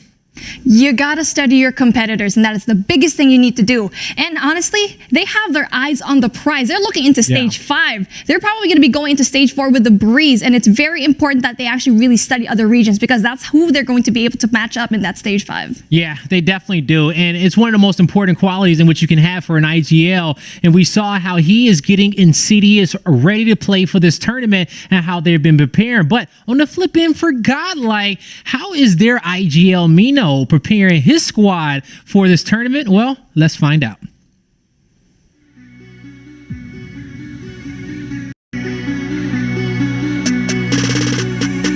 Hey there, I'm Mino from Godlike Esports and I'm the IGL of my team. I like COD. It was one of my first game to begin with. In COD Mobile, like it's so fast, but it's fun to play and it takes a lot of skills to do that. As soon as we joined Godlike Esports, it changed my life. We used to play for fun and stuff, but then we started earning and we started making name for ourselves. So parents started supporting and it changed my life a lot. I think my team can do well in respawn modes because we have better positioning and we focus mainly in a communication, because I know that individually my players are good. So we mainly focus on our communication and synergy, which gives us an edge than other teams. I think greatest threat will be in serious esports. They are tough to play against and they have been on mobile for a very long time. They are our main focus right now. As of now, like we want to beat every team out there and get that upper bracket and just end it. I will say just don't give up, keep grinding. Everyone in the community who's a pro player right now started out as a random and an underdog. Just keep grinding and you'll make it there.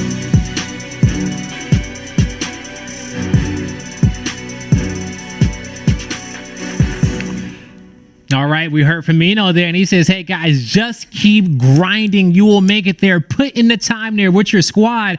And something else that he said that kind of stood out to me, he says, hey, I know my boys can shoot, okay? We've got to this point because of our gun skill, but in this tournament, we're primarily just want to focus on our communication, our chemistry, making sure we're on the same page, and I think that's a great quality coming from IGL, because especially in 5v5, you need someone to help, kind of make it through that chaos of everything that could be happening on the map.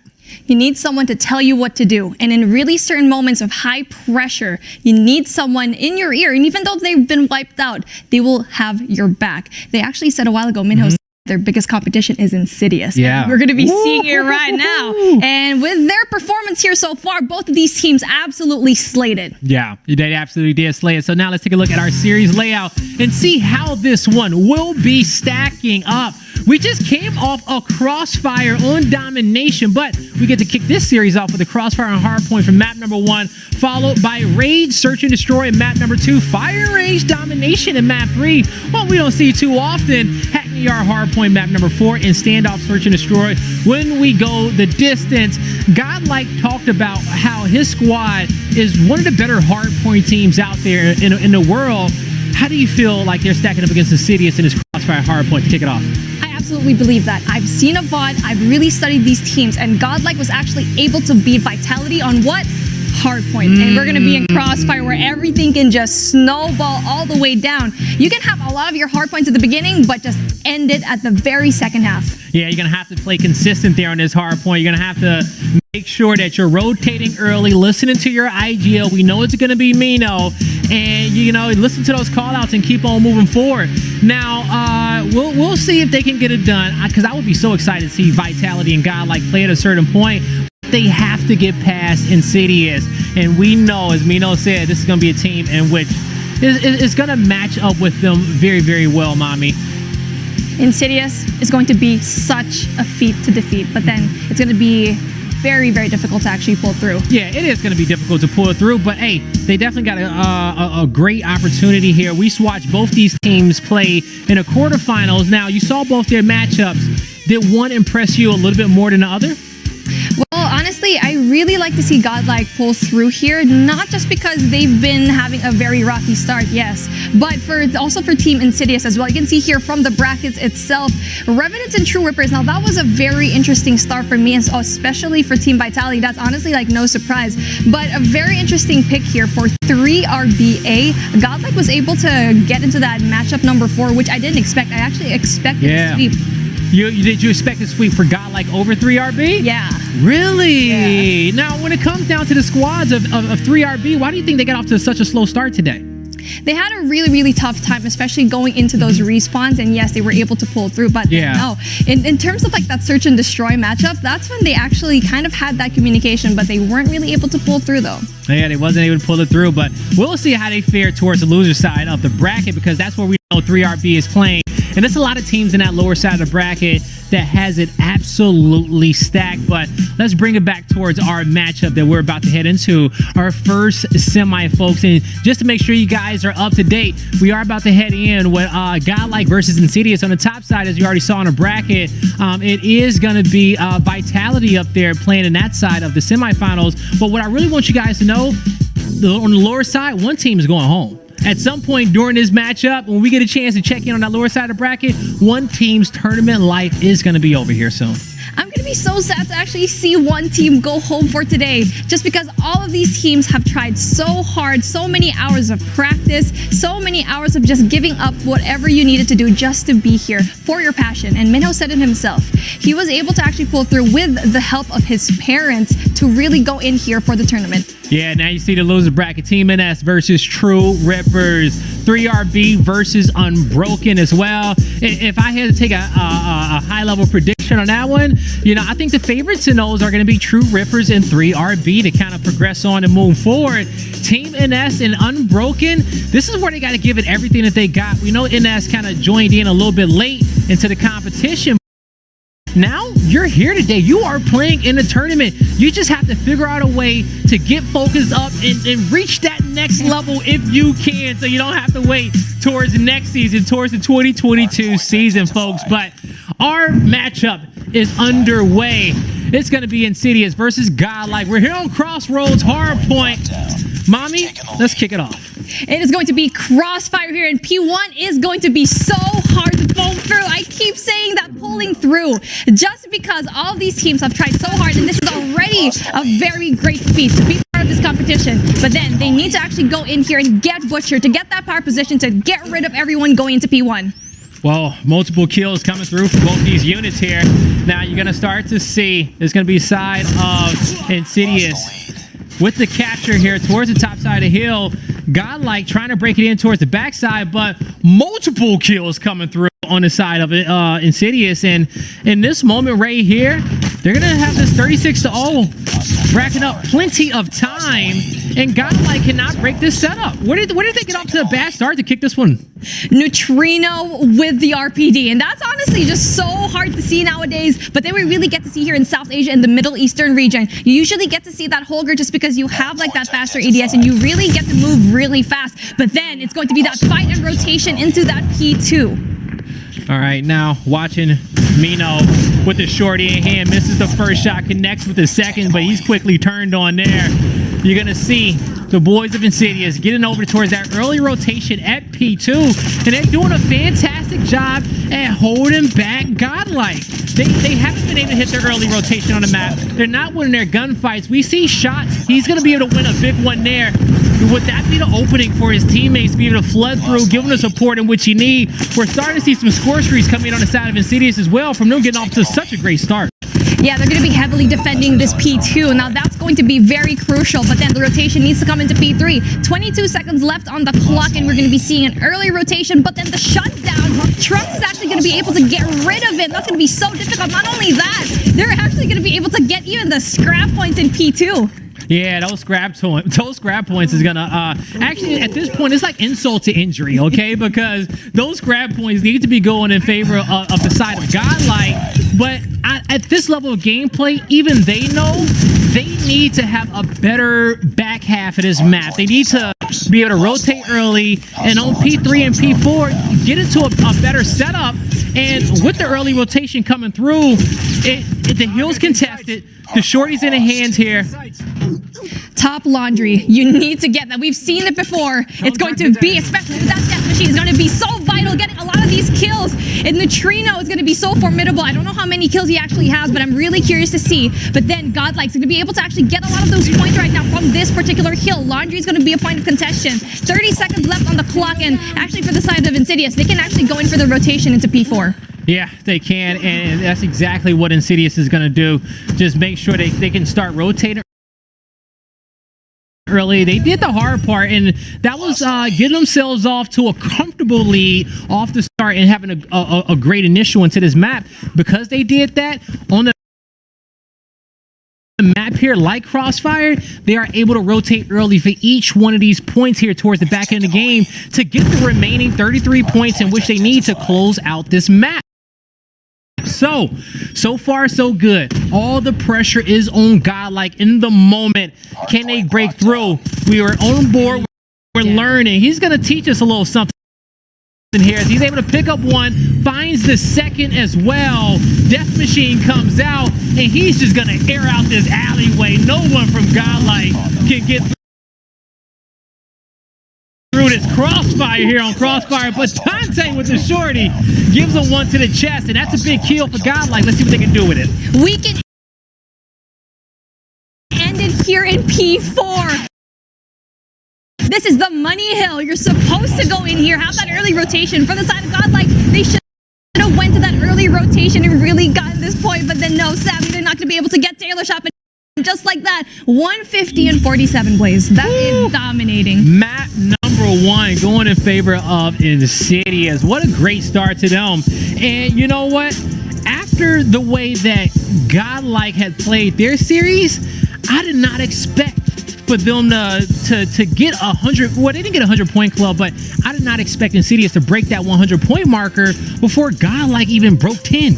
They didn't even make it to P5. It's just that interesting.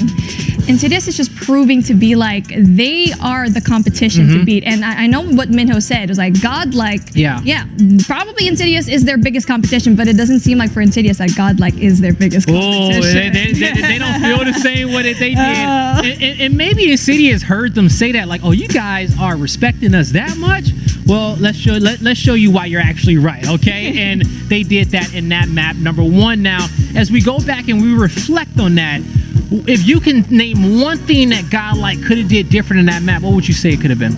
Early rotations. It was always down to that early rotations. And yes, the gunfights was going to be up to that individual, but then they weren't able even to get the power position that they needed to get. The corner building into P2, that's what they needed to get. And yes, they had it for a while, but they weren't able to get that. They had 3 players in corner building, and none was actually going in for that contest. Oh, and you got to be able to get a foot in that hill. You got to be able to slow down your opponent, put them off kilter, put some pressure on them. And Insidious just never felt that pressure, point after point after point. Even in a one hill in which I want to say Godlike rotated a little bit earlier. I think that was P3. They got a little bit of earlier rotation in that one, but they still lost the gunfight and the team fight, and that was that. So map number 1 is locked in for Insidious. Now we have to talk about map number 2. I believe we're going to raid as well with both these squads. How are you feeling about the search and destroy gameplay with both these teams? Raid is a very tricky map to actually master. Yes, it's going to be a classic map, but it's going to be hard, especially if you're going up against Insidious. They have learned as a sniper, and not only that, you're going to be having a shorty up in your face as well. So not only can he do long range, he can also do that short range as well. And we've seen how powerful that shorty has been all tournament long, controlling multiple choke points. Hey, on Crossfire was a great example in that map. Those stairways with the shorty, as you're swinging that corner, you better be ready to be able to shoot your shot. And we even saw the shorty take out the death machine. He says, I don't give a damn about this death machine. I got a shorty. Went in, but in the end, Godlike, the shorty didn't play too much of a factor for him. It wasn't even about the weapons. It was more than that. It was deeper than that, folks, okay? But as you guys see, we got Raid loading up now. Woo! Godlike, they got to step it up, folks, okay? Chat, give them your energy because they absolutely need it.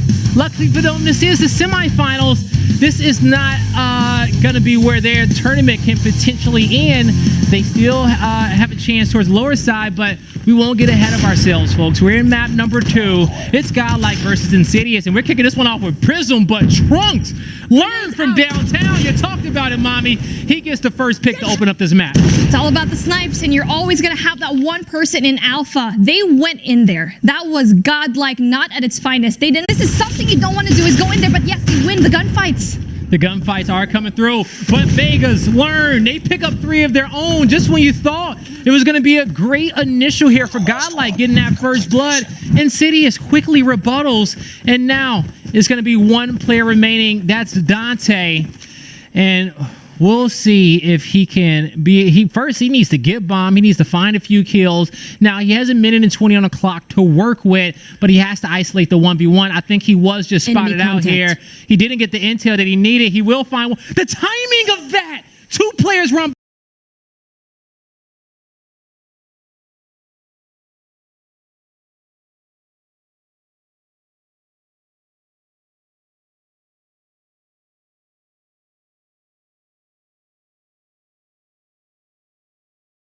A little bit more aggressive and win some gunfights if they want to be able to slow us down. Minho, just for the last second, you already saw there that he just hesitated. It's all up to G-Shock to be able to pull through. Fire shots into that bomb site. Not going to be able to pull through with the Fennec just because of how far it is. It's not the best one to use, but then finally falls. Learn is so formidable with that sniper. We keep talking about Learn, and that's why he deserves it. Yeah, nothing gangster about those shots there in the end, folks, okay? In the end, it's going to be a 6-0 victory for Insidious in map number 2. But, folks, let's shift on over towards one of our elimination matchups here as we get a chance to see if Team NS can survive here in the moment. Team NS, they need to go in and gather the points, but then it just seems to be like the True Rippers is going to be able to get a lot of these points already. 1 in 26, but then just like that, they're going to be able to get a lot of these scrap points, but the rotation needs to come through into this P2. All right, we see P1 pretty much controlled here by True Rippers, a team that I feel like had one of the closest, even though we saw a lot of 3-0s in our quarterfinals, I think their series against Revenant was the closest one throughout the day. So we'll see if they can come over here and bring that dominance against the boys of Team NS, but Team NS having picking up a little bit of that scrap time off of P1. They don't get that early rotation over towards P2. They are playing from the outside, having a breakthrough True Ripper setup. But I will say that I think they got the spawns in which they want to do this. You're absolutely right. The spawns were in their favor, but then sadly, they just can't keep up with the gunfights. I think they just need to go and polish up with those individual gunfights just because they keep losing them. And we can see already that True Rippers are getting a lot of kills, not only individual kills, but multi-kills for their name. All right, now, as you see, True Rippers, they're going to break through the setup. The hills contested. We got nades here coming towards the back alley. Beautiful shots there from Greedy, but couldn't get the kills in which he needed. The push out comes through for True Rippers. They're starting to make a play for P3. Now, as these battles are going down, this is the control for next. And that's a big kill coming out here on the side of Team NS to get the entire squad set up at P3. And they will have 3 to 4 players in this area. But I will say Techno is trying to disrupt their setup. He picks up 2. His team isn't even over here just yet, but he's going to give them the slight man advantage in the moment to possibly contest. For a moment there, I actually thought that they weren't going to get this hard point for too long, but NS was able to pull through with that death machine and was able to get the operator skills to really shut everyone out. But then they're going to be heavily defending this one, and that's going to be costly just because P4 is going to be that money kill. They're going to be investing very heavily over here in P3 with only just 33 seconds left on the clock. They need to go and rotate here. Yeah, heavily defense here on the top of P3, but even with the verticality, they're not able to defend against that hill and stop True Rippers from breaking in towards the back alley. Ooh, Proton!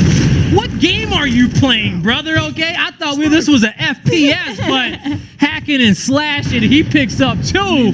And now from there, you will see Team NS, they're trying to collect on the scrap time, but what's most important is going to be the rotation towards P4. Ooh, Greedy Gaming gets a beautiful 2-piece. Will he get a third? Triple. Yes, he does get that triple kill. Big kills, and this is the money that they needed. He was able to flush out everyone. No, it's up to him. Oh, we saw the jingle bell hanging from the top of his head, but in the end, you know, he is going to survive that. Team NS, they're going to be fortified in P4, but multiple kills coming through from Cheese and Techno, and with that being said, they will be able to break through, get set up. Now, this is going to be a difficult spot for Team NS. They had the early setup. It looked good for them, but now, can they break through? Baraham, really big kills. Oh, but then gets shot down by Fakes. It's going to be a heavy defense here for the side of True Rippers. They are going to be getting a lot of the scrap points left, and we need to see that rotation coming in. They need to have like 2 players go in for the contest, but then everyone else needs to go in for the rotation. No, they only actually send 1 player in, and it's going to be costly. All right, now it's going to be very costly here. Now, on the side of True Rippers, they just picked up multiple kills, and they're also rotating off of P4, going back to P1, where they had a lot of success to kick off this game. Now, if you're on the side of Team NS in this moment, you got to play perfect, mommy. How should they break and contest this next rotation of P1? They always just need to rotate early. They're always so late. And not only that, there's going to be such heavy artillery already just because there's going to be a sentry gun over there in that corner into Granny's house in the courtyard. It's going to be such strong defense. They keep needing to contest, but it doesn't really just push through. Yeah, they can't get in just yet. And as we know, on this P1, it's going to be a scrappy hill, folks. On our first rotation, both these squads trade off the time. I believe it was 26 to 25 before we went into that P2 rotation, where we saw the squad of True Rippers really have the most success on P2, and P3 was more contested, but it ain't gonna make a difference here because, as you guys see, True Rippers, they will take map number 1 in their losers bracket matchup. Let's head on over towards our semifinal of Godlike versus Insidious, where we are going to be heading into the domination on firing range, and from the score is looking pretty close to get this one kicked off. It will be the side of Insidious with B Hill and C Hill to their names, but the quick capture comes on over and those home hills will get flipped. This is what I like about firing range, just because of the exchange that we are going to be seeing. It's always going to exchange from A to C and B. It's not going to be very easy for both of these teams to actually get that triple cap. But then honestly, for a team like Insidious, they can actually go and do that. They need to go in for that spawn control, but it seems to be like they're having a really good time. They need to get that trailer, top 10, and also for the side of tower to get those power positions. That's how you can actually get Bravo. All right, now top 10, top wood. You want some of that verticality to be able to shoot down and defend the hill. Hell, if you can get Treehouse, by all means, get it, but it's a risky position to get up there. First half goes in favor of True Rippers, 75 to 43. Now, when it comes down towards Godlike, do you feel like they're going to be on a more advantageous side of the map? It's going to be, honestly, C flag is going to be very good just because you have sight right now of top 10. Okay. So yes, you're going to be having a lot of that gunfight, and that Bravo push, that is going to be essential, but they need to play for fix. They need to clear it out first before they go for the capture. And I think you're going to start to see Godlike get off to a great start so far in this round. Multiple kills coming through for them. They're trying to get this quick capture on B so they can have the setup in which they want, but Trunks from the mid-map, he's going to stop that capture halfway and lock it in and just defend the B hill until his teammates can pick up some kills on the outskirts, possibly even flip the map if they want to. But we're starting to see Insidious. They're just working the outskirts of the map, mommy, just trying to take these gunfights, keep the game as neutral as possible, because since they had such a great first half, they're in the lead. They're not in a rush to capture this B hill right now. Blaze, you can see here, they have the power positions down, and yes, B is not going to be able to actually get by any of these teams, but you can see that's going to be clearing out for the side of Insidious. Yes, here we go, the AC push, and here we go, the triple cap is in order, and finally, we've been waiting to see this moment, but then it's not going to be that quick as A is going to be pulled through, but then the Predator missile absolutely denies it. Ooh, cleared house there on top of the A hill. And you think about how did the side of Team Insidious execute this one? Start spawning on the A side of the map. They worked the bottom half towards that bottom A bomb site. They got back towards the firing range. They cleared it out, and then they forced their opponents to spawn towards the back end, moved in, captured B, captured C, almost gave up the spawns on their side of the map, but as you said, they hit that Predator missile and almost baited out that A hill a little bit to get all those kills to come through. Now Insidious is right where they want to be. The spawn trap was in order. They were able to beautifully just map out where the side of Godlike will actually go in and spawn. But then the Bravo push is going to be coming through. Finally, it's a back and forth. Alpha and Bravo. It's still not the end for the side of Godlike. It took 3 players from Godlike to be able to get this B hill capture, but as they all grouped up, the nades came in, and a few counter nades are going to come through as well. Well, Godlike, they will pick up 3 on the map. They have the man advantage. They will come just short of capping B. They got to give up top 10 just to be able to capture the B hill and have a chance in this one. But this is trip cap territory that we in. They have to be able to give, Godlike has to be able to give Insidious a bit of their own medicine if they want to be able to come back in this one. Absolutely. I want to see Insidious really just go down, and Godlike seems to be like they're giving them a hard time. Triple cap, though, is going to be in order. Yet again, it's all up to Dante to actually stop that, but no, it's going to be able to do that triple cap yet again, over and over. Insidious is just absolutely dominating in this domination match. absolute domination, folks. It's gonna rack up in Insidious's favor. They have kicked off this tournament with 6 straight maps to their name. So far, looking like the team to beat. And they're gonna cruise on over and be the first team to make it on over to the winners finals. It's a donut.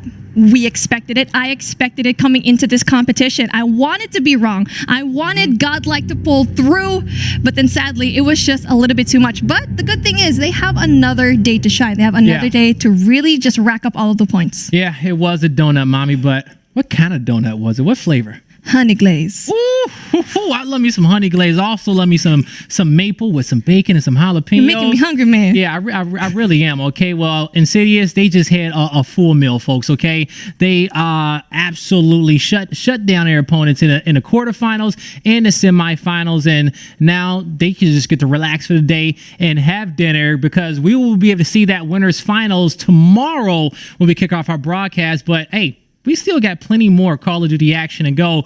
We're going to have to go back and check in on our losers quarterfinals to see which one of the squads of Team NS and True Rippers are going to be the first team to go home in our tournament. Team NS, when we got a chance to look at them on map number 1, they just look a little lackluster against True Rippers. Things wasn't working out for them. We don't know the series layout just yet, but from the 2 matches in which you saw NS play, what do they need to do as a squad to be able to compete against some of the other teams here in our tournament? There's a lot of polishing up to do with the side of NS, just because they keep losing their gunfights and the rotation was actually very late on their end. So I really want to see what actually went down, especially in considering that they need to come through, because if they lose this, it's going to be the end for them. Yeah, it is going to be the end for them. But hey, they still got plenty more Call of Duty to play.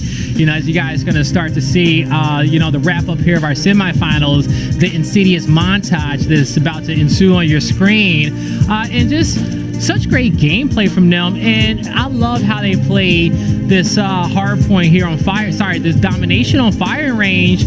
Just working the outskirts of the map the entire time. Not putting too much focus on B, especially when the times in which they had a lead.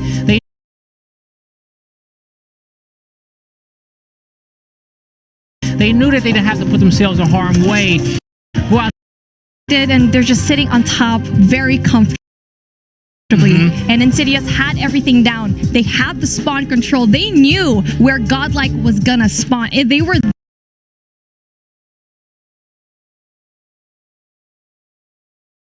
good, just because we've seen triple cap after triple cap, and that is the testament to knowing how powerful this team is. Yeah, man, and we saw a very consistently there towards the second half of that map, and that is very hard to do at this level. And that is probably the most what is it, that's the biggest slap in the face to your opponent in any of our game modes, is to consistently triple cap them on map number 3, as if you're playing some AMs, some amateur players out there. This is the regional playoffs, all right? And we're understanding that it is levels to this even throughout our 8 teams in which we have. Godlike needs to really pull up the points, and not only that, this time that they have, they need to retake and really just study their plays in order to be able to beat someone out of every single one of these teams, because Insidious, they are very hard to beat. They need to go again and again, match after match, and if ever it's going to pull through into that lower bracket, up to that upper bracket, maybe it's possible, but there's a lot of time to actually go in there. Yeah, it's definitely a lot of time. So Godlike is going to drop down towards the losers bracket. Now on the flip end, Insidious moving towards the winners finals. Now they are going to have to play up against either Team Vitality or Revenant. Mommy, you know, when it comes down to that matchup, I don't think you'll be casting that one, but just prophesizing on it, who would you want to go up against Insidious in the winners finals? Who do you think will give them the best matchup between Revenant and Vitality? I mean, it's no secret. I want Vitality to be there. It's the top 2 teams of India. South Asia and the Middle East have amazing talent, but these 2 teams really just showed it up. Not only in this tournament, but in the previous tournament as well. Last year, Insidious was able to bag that spot, but for the side of Vitality, they wanted that. Yeah, and they wanted that. And guys, as you guys can see, Insidious moving on over towards the winners finals there. Haven't dropped a map just yet. We saw a lot of 3-0s to kick off the day. Godlike was going to be the only team that was kind of contested. I think they lost to Domination in their matchup against 3RB, but they may even get a chance to get some revenge or go up against 3RB again, or 3RB may get some revenge against Godlike in the losers bracket at a certain point. And hey, that would be exciting to see. But any surprises so far throughout the day? I'm very surprised with 3RBA and Godlike, because I already told you before, I already expected that sweep, but going up against Insidious, I was expecting Godlike to give at least like one map, but then it's Insidious that we're talking about. They're going to be in that winner's finals for a reason. Yeah, they are going to be in that winner's finals for a reason. Insidious is showing so much consistency here just throughout the day. And if you were out here coaching any of these other teams that's in this tournament, if you had to give them the secret to taking down Insidious, give them that first loss, that first map loss, what would you tell them? Don't let Learn see you at all. Don't peek at him. Don't sniff him. Don't even get close to him. You need to have a very good sniper to take on a guy like Learn. And if you don't, he will teach you a lesson, folks. Okay, and we watched him teach us all lessons and remind us why he is the player, the caliber of player in which he is. Now we will be hopping into that Team NS and True Rippers matchup momentarily as we get that one locked in. But so far, so good throughout our tournament today. We've had nothing but excitement. Team Vitality and Revenant will be coming up next. That's going to be our next semifinal of the day, where we'll get that last team moving on over towards the winners finals. But as you said, you would love to see Team Vitality versus Insidious there in the winners finals, because we'll have our 1 seed and our 2 seed out there.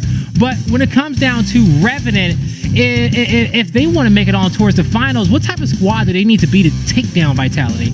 They need to be top tier. Every single match that they had so far, which is against True Rippers, that needs to happen again. It's been a little bit rocky for their end just because they took it up to that round 11 clutch. But then that win will just absolutely give you that confidence. And pros don't fake. You might not be able to see that here, just honestly. Yeah. They know that's going to happen again. We learned today, hey man, pros don't fake, okay? It's the reason why True Rippers are in the losers bracket right now from that Search and Destroy. But folks, as we get Team NS and True Rippers set up again, as we head into that next map, we are going to take a quick break. But when we come back, we will have the conclusion of that series. Don't go anywhere. We'll see you guys in just a bit.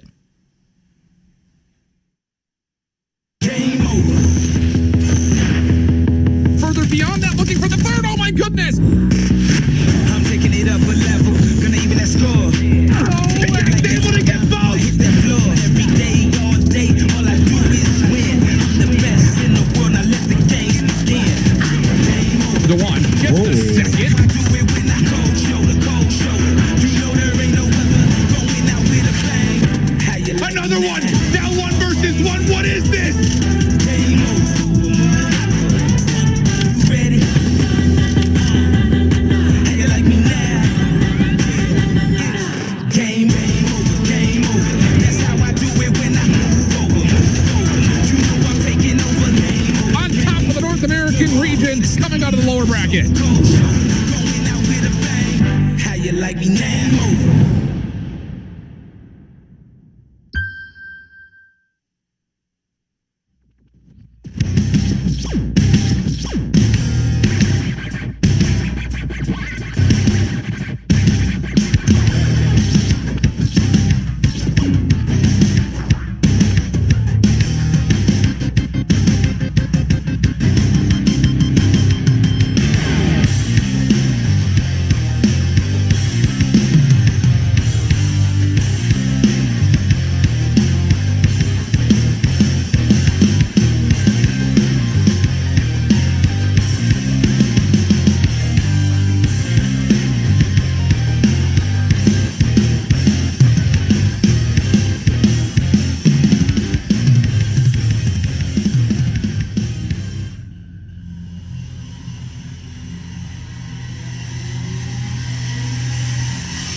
All right, folks, we're heading into map number 2.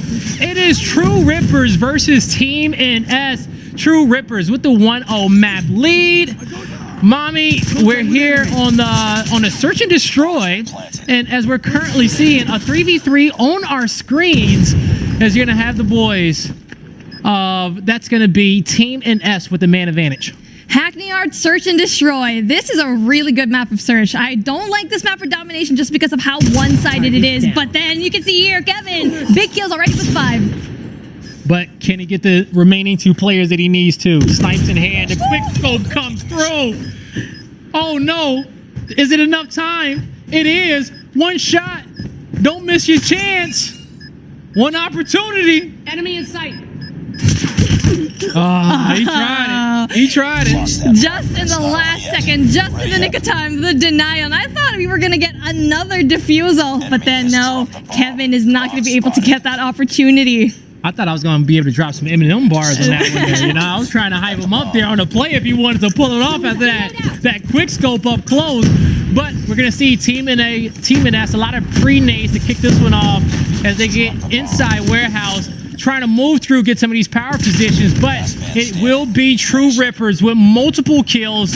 Now a 5v1. The flank comes in through fakes, can't fake him out. That's going to be their second round on the board.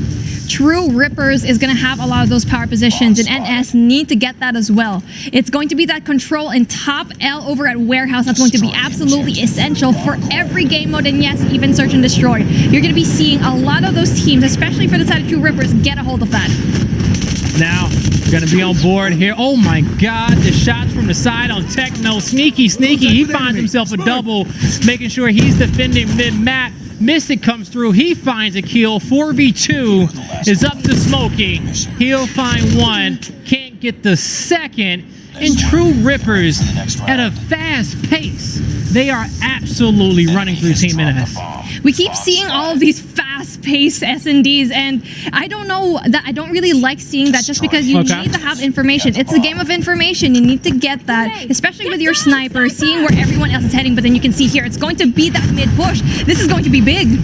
We see, True Rippers, they're gathering information, but it's more of a game of confidence for them at this point in the series. They're playing like they're ticked off about something. I don't know what it is, but the way their shots are connecting, the gunfights in which they're winning, you just saw Mystic. He didn't even get the first shot off, but he was able to recover and take out his opponent. 4v2 on the map here for True Rippers. Protons, Greedy Gaming, they have a lot of work to do, but then Protons is going to be able to get a kill. Might not even get to have the second one. Oh, Fakes is actually going to be able to take him out. Greedy Gamer in a 1v2. This is doable, folks. He will find Fakes. The 1v1 battle there, won by him. Great way to take it. Great aggression, but Mystic with the head glitch here in mid, all through up in AC. That was a very cheeky spot, and Mystic just played it to perfection. Patiently waiting there, really winning another round. It's a 4-1. One more, it's going to be very troublesome for the side right now. Smokey. Nades over the top. Will they be able to connect with anyone? No. But the smokes, I love the smoke screen here up against that back wall, allowing the side of Team NS to get into some better positions, but Cheese, he's going to see everybody. Face gets a lot of intel as well. Biram goes down. Last man standing. And now it's just a 5v1 Nat quickly on the defending side, and maybe Team NS is too aggressive on defense right there. They need to slow it down and take a breather, but I think they forgot they switched sides. I feel like it's opposite day just because all of these teams keep attacking on the defensive side. Oh. You don't want to be that aggressive, knowing very well that they're just waiting there for you. Yeah. They've read them from back to front like a book, and they're just going to be learning a lot of things after this matchup. And the other team that was doing that was True Rippers in their matchup. So Team NS, I don't know if they just want to be like True Rippers right now, or they didn't go back and watch the VOD to understand how to adjust against them. Multiple kills coming out here on the side of Team NS, and this is a must-win round for them. They're going to have to clean this one up. But Mystic is trying to do something mystical, but he won't be able to. Cheese has to reload the shorty. Can't get the one shot that he needs in the end. It is going to be a round for Team NS, but now they have to play perfect. If not, they're going down 0-2 in this series, and They have to play perfect from that point on. This is a tricky situation, but then that was a very important round right now for the side of NS. They were able to actually win those gunfights, but the Holger 26 for the side of True, that's not going to be very good just because of how open and fast-paced this map is. What? The aggression from Greedy, and you know what? He was greedy for that kill. He had 3 other teammates to his right, and he says, you know what? I'm going to get it before you guys. Almost got blindfired there with the snipe. In the end, it is going to be a man advantage on the side of Team NS. Almost, because as you guys see, Lit may get taken out there. He will be able to get his health back and survive, but there's the nades, there's the explosive weapons here coming out on the side of True Rippers, and they will take map number 2 in a 6-2 fashion. We talk about it being opposite day, mommy. And, well, the one thing is, I guess that's holding true is True Rippers, them in a 2-0 lead, probably something in which we expected. But as far as gameplay goes and play styles on some of these maps, and each squad making the proper rotations and plays that they need to win, they're doing the opposite of what they need to do. They're playing so aggressively to the point where I think they're actually playing team deathmatch, where you need to slow it down for search and destroy. NS should have probably got that information into search and destroy, knowing very well it's a non-respawn game mode. That was the match where you can actually pull through as a team, especially knowing if you're not going to be good at that respawn. Yeah, that is the match in which they had to get. That's where the search and destroys are super important in these series, for you to be able to possibly just kind of slow it down, come back, take it round by round, just give your team the opportunity for that breather. But they played it like we were still playing hardpoint at the pace in which we played that search and destroy. And now you guys are going to start to, continue to see the True Rippers montage on your screen. Multiple plays coming out there from Mystic and the boys. They played fantastic. And this is him cleaning up that 1v1 towards the back end. Now, as we head towards the domination, we're going to see the series layout. But Team NS, they need a prayer. And on the back end of that prayer, what is being prayed for, mommy? They need to pray. They need a whole rosary and just recite the Our Father Hail Mary, just because it's not going to be easy to rip out the True Rippers from that domination win. Everything needs to be tight. The rotations, the power positions, knowing very well it's going to be in takeoff. Domination and takeoff is so tricky because you always need to be in pairs. You shouldn't be pushing there alone. Okay. All right. So you're working that buddy system there on takeoff, and that's really key, because when you think about respawns and the play styles in which you can have, every player should understand the objectives in which they play for and how they play around it. But as you're coming off respawn, letting your teammates know that I'm with you, I got your back, play with me, I need help. That little bit of communication will be able to get you paired up with your duo. And so at that point, you guys are running around the map in pairs, maybe in a pair of 3 and a pair of 2. But no matter the mismatch, if you come up against a mismatch, but no matter if your opponent's stacked up on the side, if they're staggered, you're going to always have some help with you. And that's what's most important. That's the point in which you got to hammer home. You need to play as a team. You need to help each other out. And Team NS, they got to come together now. If not, they will be the first team eliminated here in the regional playoffs. It's takeoff. Let's get it. They need to come along, and this is what they are doing. They're getting big kills right now. I think they should have pushed into Charlie. They didn't do that. They went straight to Bravo. And this is a tip for you guys that really want to master takeoff. Go for AC. Go for that AC push. And if they had 2 people in that Charlie flag, maybe they would have gotten it already. There's going to be one person. Tanishka is going to be the only one there, eventually getting denied of that Charlie push. Yeah, and Tanishka was down there by himself the entire time. And like you said, they had that extra guy to get a cap. They slow their opponent down so much, possibly even rotate back to get the B hill. But even with the distraction in which he calls, B was still not capped. It was 3 players at the home hill. You got to be able to move in and get the advantages in which your teammates create in these moments. B is so hard to cap just because of so many angles that you can actually get killed. You have top laundry, you also have that top lounge, you even have that top over here in the lock base. There's so many angles, and none of these teams can actually get a hold of it. It's still a stalemate. Still a stalemate, but Kevin is trying to break that stalemate after he breaks his opponent's jaw there with the scope. Now in this moment here, can the boys of Team NS find themselves another hill? They're trying to get B, but it's not coming through for him. Kevin's hitting snipes. Mystic's destroying people in his 1v1s. Techno's winning his battles as well. And we're slowly starting to see True Rippers move into a possible position to get a trip cap domination from their side as well. But we will see player one flip the spawns, move out and take A. But when it comes down to the A hill and the C hill, Mommy, which one would you rather have your spawn around? I would rather have it at A, just because of how fast you can actually go into that 2F in launch base and really have sights in Bravo. But then you need to have that 3-man push going into Charlie, which we didn't really get to see from the side of NS. Only one person went in there, and eventually having that fight up a Bravo really that early on is not going to be viable. Not going to be viable at all. Now, as we're watching Cheese, he moves in, he finds one.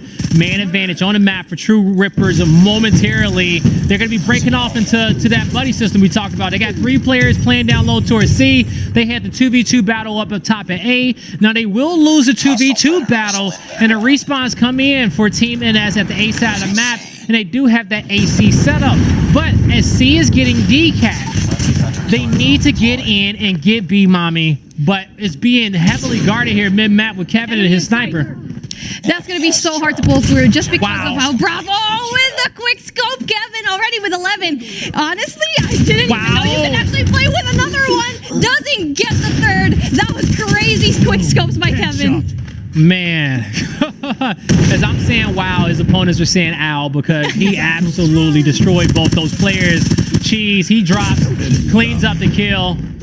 So far, so good on the side of True Rippers. Is looking like they're going to get that first half lead. They're going to hit that 75-point marker first. And as we know, just True, if you can get just a lead in the first half, taking that lead over towards the second, it just allows your squad to make better rotations, to not have to force the fight on the neutral too soon, because you're up.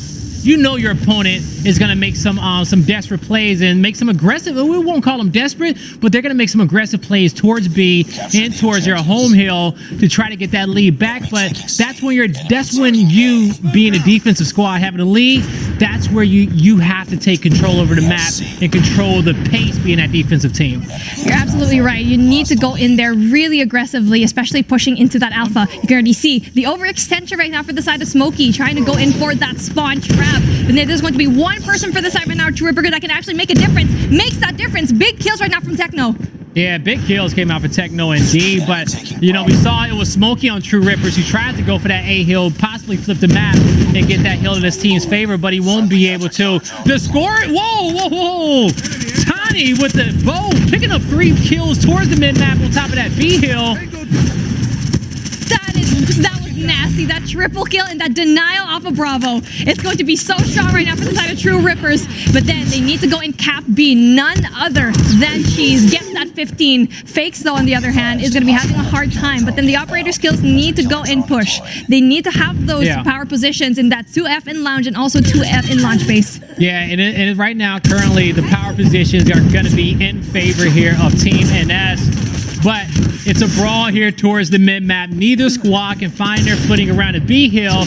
And it goes back to that point of having a successful first half and just having that lead. You're just going to start to see True Rippers. They're playing for kills at this moment. They're playing for kills until they can find themselves the opportunity that they need to lock in his B hill. And I personally think just Kevin is having a time of his life on this map. I don't see a lot of snipers in takeoff, and he's absolutely crushing it. But then NS is going to be able to actually get Bravo. Big kills. Now, I'm going to be scared for the fact when everyone else is going to be pulling up all of their sparrows, because that's why it gets banned all the time. You are going to be seeing the greatness that is a sparrow just because you can take out 3 from far away. A double kill comes through here for Rippers. This is their opportunity to get into the B hill and get a cap. The trophy system goes down, but will it buy enough time for the decap to come through? You're going to start to see Kevin looking for more kills, but Techno in his power position, he finds one, gets naded out, but he need to give his team enough time. He has to get the decap before the lead change comes through, and they will keep the lead in this moment. Cheese almost got a double kill, but he will get help from Techno once again, and he has not missed the beat so far in his match. It's a back and forth, and right now for the side of Greedy Gaming, he needs to be that distraction going into Alpha. No! Go back, go into Alpha, because if he's going to go into that Alpha flag, everyone else from the side of True Rippers are going to be going into that and really just being distracted, and eventually actually go push for that Bravo for the side of NS. This is the best we've seen True Rippers play, throughout the respawns in the day. I feel like, not the best. Best we've seen Team NS play throughout the day. And this is a close map, one in which they can get. They almost had the B Hill transfer back over in their favor, but now as we enter the late game, we're starting to get towards that trip cap territory. And it's looking grim here on the side of Team NS. They need a perfect play right now, Mommy. But as we look at our mini-map, as we just saw the setup from the overhead, True Rippers has a damn near perfect defense. And I'm not sure if Team NS can get through. This is what I told you when I'm scared to see all of the operators out. That Sparrow did stop. Damn it, Kevin again with the 18 with a headshot. They got families.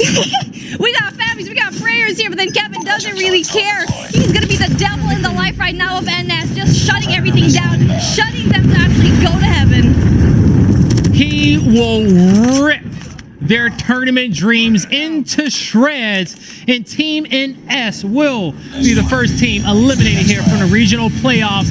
Congratulations to True Rippers, because that was truly an impressive performance.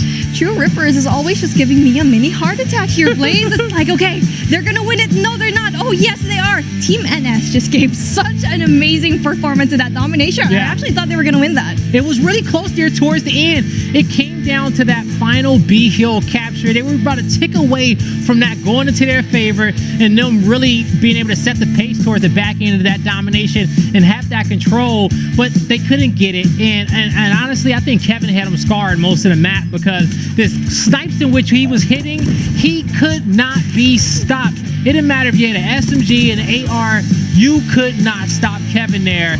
And ultimately, between him and Techno's consistent performance, dominant performance from True Rippers as a whole. Kevin with the quick scopes, he was really just making it a shotgun. He was treating as if it was a shotgun, rushing in there, getting all those quick scopes, getting 19 kills already in a domination match here in Takeoff. There was a lot of bright spots there for the side of NS. They really could have had a lot of those plays, but for some reason, it just seemed like they were pulling back into those AC pushes. They really couldn't hold. And we see how important that AC push was most of the map. And, each one of the squads, they kept trying to play for it, kept trying to contest it, and sometimes it just was not working out for them. In the end, regardless, True Rippers, they had it was a consistent performance throughout the map. They got a lead early on, and they built off that, and that gave them peace of mind to already go up against the skill and the flashy plays in which they had. And I know in that map, multiple times, as you guys are watching our highlight package, that man Kevin was rewinding time over and over and over, saying, hey, yo, watch this clip. Oh, I'm gonna show it to you later, okay? I'm posting it to the TL. You know what? I got time now. We're winning. These guys aren't giving us a threat. Let me post it on the timeline. Shout out to him, because, man, what a great performance from him. He put on a show for us all. Honestly, I feel like he was actually using the Sony's Xperia 1 Mark III, because how good it is, how light that phone is, especially going with those quick shots and also going in for the gyroscope. It's going to be interesting how all these players play with this phone. Yeah, hey, 144 hertz ain't nothing to play with, okay? And that's a lot of power in the palm of your hand, folks, okay? 144 hertz, that refresh rate? You don't want to mess around with that one, okay? Well, I'll tell you one thing. A few people in which I don't want to mess around with as well is going to be the two handsome gentlemen on our desk who's going to be ready to break down all this gameplay. I'm blushing. I'm turning from brown to pink right now before your eyes. But thank you so much for the great games and the great commentary, and welcome back to the Analyst Desk. I'm your host, Willie, and I'm here with my man, Bobby. And Bobby, the people in the chat, they said you needed a chair, and you're able to sit down and enjoy some good Call of Duty action. How was it to get a break and watch these games? I mean, maybe it's just the situation I'm in, but this has to be the most comfortable chair I have ever sat in.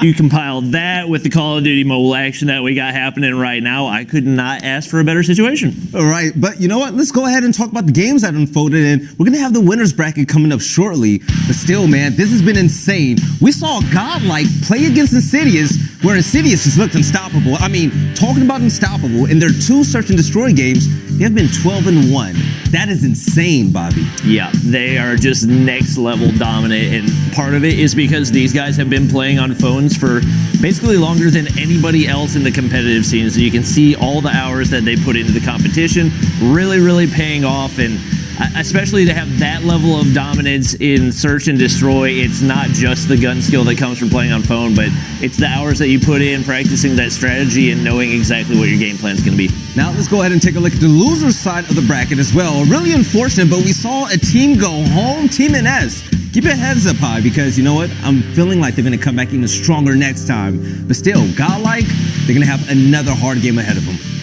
Yeah, definitely not going to be easy for them. I think that's going to be a really interesting one. I don't really know who I'm going to give the favorite in. It's tough to tell, just because we don't necessarily have like a frame of reference, because they've all been going against different teams. And so I think that Godlike is going to have the edge, but True Rippers looks really good up against NS. Now, talking about looking really good, coming up next, we actually have a banger of a match. Remember Team Vitality, the team that looks just the scariest in the bracket right now? They're facing off against Revenant. And do you think that Revenant might be the ones to stop Team Vitality in their tracks to go to the finals? I do not. I would love to cheer for Revenant. I think they pulled off something crazy, but they made a lot of mistakes in Search and Destroy. And we're talking about Search and Destroy wins championships. So if they can manage to polish things up a little bit, they might have a shot, but Vitality just has so much firepower, so much gun skill. Their strategy's on point. They're going to be tough to take out. Well, we're going to see if the God Squad of Team Vitality can keep things up and go straight to the finals. That's coming up next, right after this break. Once again, welcome and thank you so far for tuning in to the Call of Duty Mobile World Championships. Let's see what comes up next.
yourselves. More flashbacks incoming.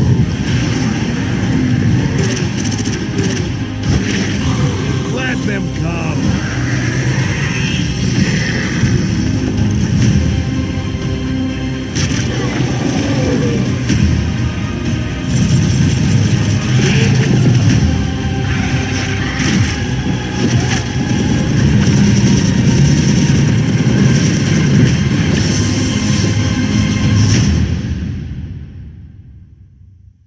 Ladies and gentlemen, welcome back, and you guys have been asking for it. We've all been wanting to fight zombies for a while, and Mommy, what did we just see? Oh, the Undead Siege. I'm honestly so scared of zombies. I never played it, even though I love Call of Duty. Yeah, I'm a really huge fan of zombie movies, but I can't play zombies. Yes, but you know what? Welcome to the Death Note. Like I said, my name is Veli, this is Mommy, and I'm excited to see Undead Siege make a return to Codm Mobile. That's going to be a lot of fun. But so far, talking about a lot of fun, there has been some crazy games and crazy results. How much fun are you having right now? Honestly, being here in the studio is so great just because I get to stand, I get to shout, I get to jump around every time I see a really great play. Not only that, I get to cast with the most handsome gentleman in esports. I thought you were talking about me, but that's God. Wait, you talking about me, right? I'm taking that guy play. She's talking about Bobby, but she ain't talking about Bobby. Not with Bobby's finger. That's a nice ring that you got there. She's officially talking about me, folks, okay? Now, we're about to head into Team Vitality versus Revenant coming up here next. And we're having a ton of fun throughout the day, Bobby, because the gameplay has absolutely delivered for us here today. Now, with these two squads, only one can progress on forward. But you already told us, Revenant might not have a chance in hell against Vitality. Why is that? I don't know. I mean, I think they have a chance. Yeah. It's just not a very good chance. Okay. So I think that there's definitely some situations where they can potentially make things happen. The underdog has a chance of search and destroy if they get a domination map where they get a strong side. Maybe a couple things happen. Yeah. Anything's possible. Anything is possible here. And the reason why Bobby even felt that way in the first place is because when it came down to watching Revenant play earlier, it was just some of their polishing, okay? Some of the polishing in their gameplay, in their rotations, it just didn't look as clean as they need to be if they want to beat a team like Vitality. As we're heading into map number 1, it's Takeoff Hardpoint, our second semifinal, Revenant versus Team Vitality. Let's lock it in. And if you look at the kill feed right now, it is Vitality all the way through. I think that's a 6 or a 7 streak for them right now. Oil's finally going to end it, but man, that was a real rough spot for Team Revenant off the start. As you can see, Vitality just absolutely running things, following a little bit of a slow start, gave some time to Revenant, but it has been all them since. Yeah, it's been all of them ever since here. But so far, a close game. We notice P1 can be scrappy. Abyss is going to find 2 there. But as we're looking at jokes, no jokes for him, no laughing matter there towards the mid-map, because at the end of it all, Revenant is bringing the pain there. They are contesting that hill, but now they will have to start rotating over towards next. Yep, we do have Vitality taking the lead, but Revenant is set up and ready to go. We'll see whether or not they can hold it, as they do find a couple up in the top side right there, but Joko's making a push. Oh, a huge 2-piece right there. That's 3 in the feed for Vitality, but Bones waiting for him up in the top side, but it's Vitality time and time again finding those kills. Somehow Revenant still staying on top of the hard point, and giving Vitality a real run right now, is they definitely looked a lot more solid in their hard point than they did in the search and destroy. They may have what it takes to go the distance. Oh, we see Zyro. He gets taken out there. Vitality, they move into P2 and they start to spread out. They have their opponent trapped where they want to. And you're going to have Moon with a beautiful position there on the other end of the map as his opponents are trying to break through this hill. Now Bones, can he get something done? He won't be able to. Sims takes him out. And so far, Vitality has been feeling very, very comfortable in this P2. Only 4 seconds left. They already have their rotation towards next, but we'll see if Rebels can be able to get in, make a play. Moon's going to shut him down right away. Yeah, that's a cheeky little angle for Moon. Zyro trying to push down, but he gets shut down immediately. And right now it's going to be the topside push that Revenant tries to take, but Vitality just has all their angles covered right now. There is no opportunity for Revenant to get in. And as I say that, they get one man in, but it doesn't last for very long. Death and Backside should be able to get the trade. Oil gets absolutely turned on right there. And that's why I gave a hard point. It doesn't make a ton of sense to run the RPD. Very slow time to kill, slow movement speed, slow ADS time. I'm curious whether or not he's going to run that for the entirety of the game. Yeah, we'll see if he does there, man. Everybody who runs in his hill gets traded out back and forth. We will be able to see the Sentry go down here on the side of Revenant, but we'll see if they can be able to get a nice bit of points, a nice accumulation here off of that. But Abyss breaks through. Abyss is finally able to take out Death. Zyro takes out Monk, and it looks like they will get the hold in which they need. They get the rest of that scrap time, but as we see on screen, Vitality has already moved to P4, and this is where they want to choose to utilize their streaks. And Sam set up his sentry gun with the anticipation that he was going to be able to get the break there on P4, but he didn't. So, number one, that means they don't get any hardpoint control, but that sentry gun also going to go to waste right here. It looks like it's actually still set up right now, so yeah, get a little utility out of it. Partially a mistake by Revenant to not go for that immediately and kind of eliminate the threat, but it's going to be reckless. I think killing himself with the Sparrow right there, just like that, Vitality's back on it. All right, now Zyro got a nice little spawn here towards the back. He can't do anything with it, and he gets taken out. So, in the moment here, Vitality feeling really comfortable with 20 seconds of time left on this hill. We will start to go back towards P1 mid-map. Now, Jokos, he's going to be here locking down his fire. Finds Bones from afar. He picks up his second kill, looking for the third, but Zyro will take him out and control this middle power position. When it comes down towards the positioning currently on the map to contest this next P1, who are you a little bit more in favor for? I mean, you got to go with Vitality. They've got a lot of score streaks and operators that they're ready to work with right now, and Sam is frying. You've seen him making the plays with the SMG, with the shotgun. He's doing it all right now. The sentry gun goes down for him. I believe that's actually his second sentry gun that he's gotten so far in the match, so he is streaking out. I believe the Sparrow going to be able to take care of that and keep P1 uncontested for now, but I don't anticipate that's going to last very long. Yeah, it's not going to last long. As you see, Sam's trying to look like Green Arrow here in the moment with that Sparrow. The shots are connecting. He's going to bring out the Fennec. Finds two. Well, he found one. Oil will be able to take him out. And only about 19 seconds left in his hill. We know it's a scrappy one. But when it comes down to P2, that's where Vitality has had most of their success on this map. I honestly think Revenant, they need to get an early rotation down there. They will have player 4 in position. He's going to try to go wide, but in the end, we'll see if he gets the help that he needs. Yeah, there's 2 big kills for Revenant right there. They've got 1 player pushing up, make it 2. Zyro is there.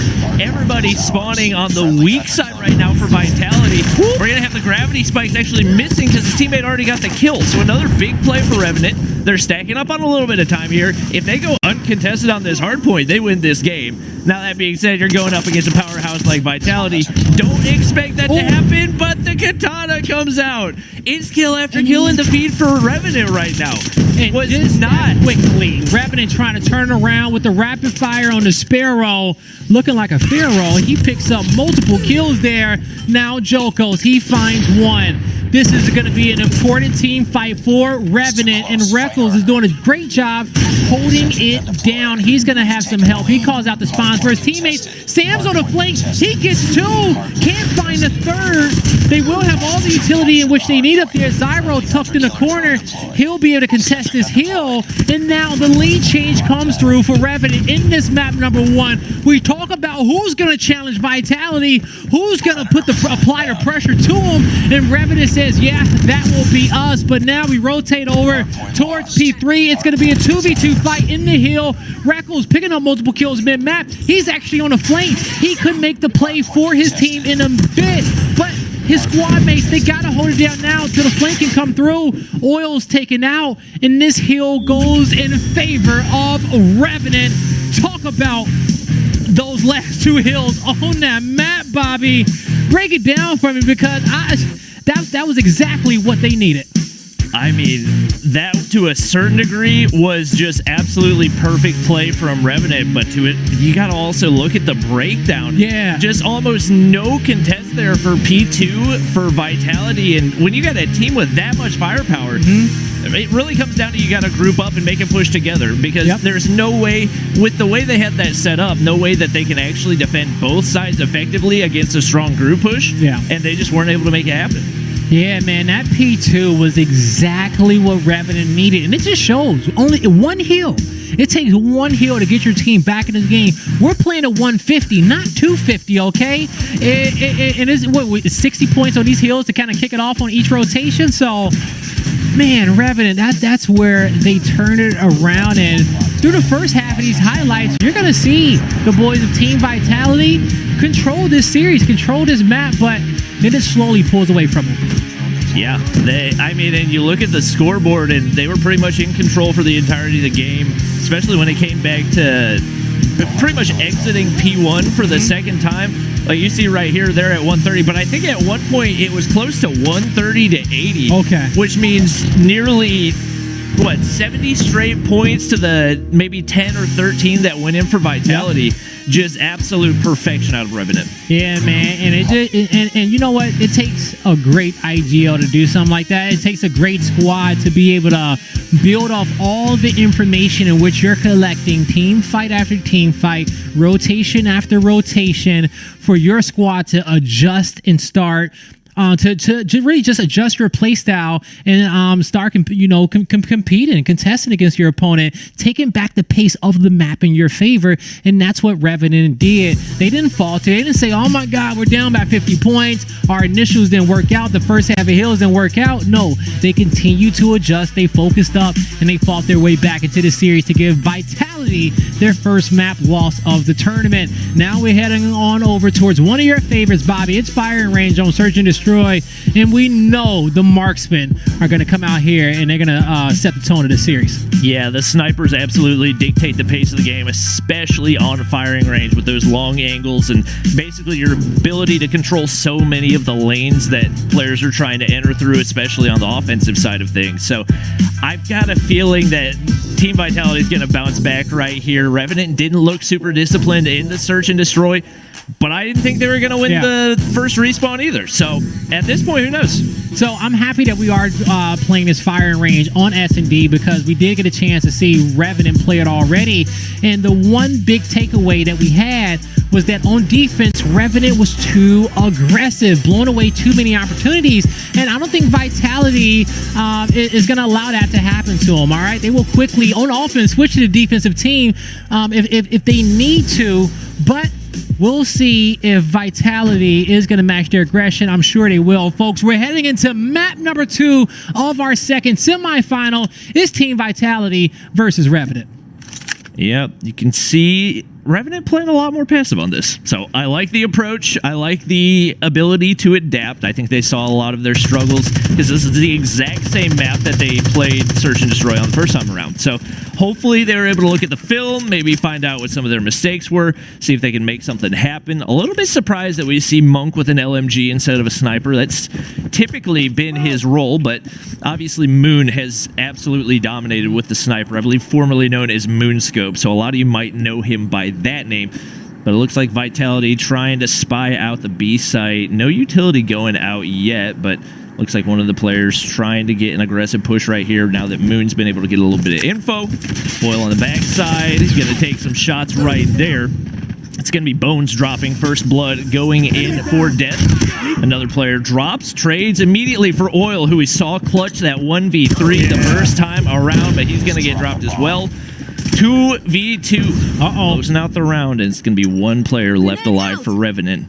Now it's just going to be Zyro, snipe in hand. Bomb's not planted just yet. He has plenty of time to rotate this map, take his time, find a different opening. But as soon as his bomb goes down, he's going to have all the intel in which he needs. But he hasn't been able to move from this positioning just yet. And I don't know if he has time to really rotate the other ends of the map. Oh! Stop. You bet not. The shorty to make it the 1v1. The snipes out. He sees Monks. Does he go for the wall bang? He's looking for something. I don't think it's wall bangable. I think he's Enemy trying to in wait sight. for the perfect opportunity. He's the shoulder peek and then he switched sides. So clean by Monk, absolutely juked out of his mind, and that's going to be round 1 going in for Vitality. I absolutely love 1v1s like that, where you get to see the thought process of both players. Monk, he was waiting for his opponent to shoot a shot, but instead he took over and got round number 1 in the books for his squad. We got a chance to hear some messages from him early on in our player profile piece, and what a guy. He definitely has everything it takes to be a champion. Moon connecting with that hit marker in 10 was impressive in its own right, but no kill comes through. Nice foresight by him, but we'll see if the defense has the foresight to read this push, and it doesn't look like they did. There'll be a man down. Yeah, and Monk really was just playing for that initial frag right there. So now that they've, number 1, drawn attention over to the B site, number 2, 1 player down for the opposing team, should be an opportunity for them to use some of that utility and open up one of those bomb sites. I'm a little bit surprised they're still playing this as passive as they are. They're without a doubt at the advantage right now. You do hear some of that utility coming out. 1 player getting traded for each team. 2 Vitality players actually going to drop. Jokos pushing in right there to take out Reckless, and it's going to be Monk, Jokos, and Moon still remaining. Still playing it passive. Yeah, they are. This bomb will go down. Now, the defenders of Oil and Bones. Oil has already clutched a 1v3 in this position before, but Bones says, hey, I'm going to make it a little bit easier on you. It's a 2v2 if I fall. Oil, he sees the shoulder peek. He tries to take over, but Moon, he got, he sniped the first one. He sniped the first one and brought the shorty out for the second. I thought Joko's peeked the room here from the middle, but no. I thought that he missed the snipe on the guy around the corner the first time, but he hit the snipe on his teammate and follows up with a shotgun shot. That is absolutely incredible. There's one man doing it all right there, and that's going to get Vitality now the 2-0 lead. And wow, Revenant feeling real aggressive here on defense. They have pushed all the way through the B site right now. Death is not in a good spot. Bone's going to take him out. And we don't usually see that strategy working out all that well, but Moon is there with the snipe once again. Can't hit the follow-up. Jokos left by himself, 1v2, pretty overexposed right there, somehow staying alive. Not sure that was the move right there, especially when you've got that oil head glitch to work with. It's going to cost him. That's going to be the first round going in for Revenant. And you know, I respect the play coming out for Revenant. You don't want to go down 0-3 in a fashion in which, you know, your opponent's really just picking you apart off the offense. Match their aggression and give them a different look to think about on these final 2 rounds. Possibly you may have them adjust their strategy just because of that one changeup you made the round before. Death brings death to Reckless. It's a main advantage for Vitality, but Abyss with a flank through the middle will even the odds. The bomb's going down at A, and Revenant, they have the intel. Smoke's coming out. Oh, aggression coming towards the site, but Jokos, he stays composed behind a bomb site. He gets 3 with the plant. 1v1 scenario. Jokos, can he get it done? Can he get the 4-piece? Bones, he crouches. He resets the fight. He has a little bit of time to work with, and he's going to reposition. He's going to go in through trailer right here. Oh, no, he's not going to go in through trailer. He's going to ego chow it, and he's going to win the gunfight. That was just an absolute mind-boggling round right there. It seemed like so many mistakes on both sides. Bones comes out on top right there. I was going to say something about what happened earlier, but now I can't even remember. The biggest mistake in the round, Jokos even challenging. Yep. That was it. You made a fantastic play with the 1v3 on site. You had your first opportunity in a fight. You got the reset. From there, it's all about time. I was thinking back to the smoke placement. The smoke placement was completely wide of the actual bomb site, which is where I assumed he was trying to smoke it. Revenant just absolute aggression right here, full sending on the defensive side once again. Bomb is down It looks like, way back toward bathrooms right there, which is not going to be fun for Revan. It won't. Or not going to be fun for Vitality. Because you got to clear player 4 out. You got to clear player 4 out. Oh, that's in like a tiny little corner, too. There's just... You see it flashing? Yeah. It's under that player's body, folks, okay? To be able to get that is going to be one of the hardest things you can do. But when it comes down to it, it's going to be a 1v3 for death. He's going to see oil. I don't think they saw him, though, in the moment. He's going to give away some audio. I believe they heard the footsteps once he started running. Smoke not going to be in time. Somehow staying alive right here. I don't know why he's not getting pushed. You know that he's got shots in him. Players on the outside Finish the round. Shoot him, and they're just playing with their food right now. You know what? Hey, we're just going to chalk it up as discipline. That's discipline here in the semifinals. They say we will not give you the satisfaction to clutch up and make the hero play. We want you to have to walk out of here. So that's exactly what they allowed him to do, and they had every single angle covered. We're heading into the next round. This is actually going to be a switch in rounds. Revenant now the attacking team, the defending team being Vitality. And I think Vitality did a great job taking 2 rounds off of Revenant's defense. But these last few rounds, Bobby, Revenant has been playing super aggressive as if they've been getting ready for their offensive half so they can continue to keep playing at the pace that they were on those back end of the defense. Yeah, and even if the score is pretty close right now, they have without a doubt completely dictated the pace of the game. Couple mistakes here and there might have cost them, but anytime that you're able to do that, especially as an aggressive team, it's always going to go in your favor. And right now with the bomb down, only 2 players remaining for Vitality is looking good. Sam's checking outside a trailer. Not going to spot anybody right there, but he finds one that is crucial. Moves it into a 2v2. Everybody waiting a bathroom side, but he finds a 2-piece. Only 1 remaining. Monk snipes him right there. Oh, no. Huge clutch up for Vitality in the 2v3 situation. They needed that, man. Great synergy there between both those players to be able to get this one all tied up 3-3, because I love the initial coming out from Revenant. I love that aggression at A, continuing to build off of your play style from the first half, and in the end they just couldn't close that round out. I think that's the round that's going to calm Vitality down and says, hey, we're defense, stop playing into their hand, they have to play to us now. Joko's tucked in the corner. He sees multiple nades coming to the site. He's getting some intel to his team that, hey, we got some players inside blue. The quick scope from Zyro. He gets the second. And now, trophies going down. Revenant feeling comfortable, but Death, he's going to have to be the Reaper on this map, in this mid-map, if his squad wants a chance at taking this round.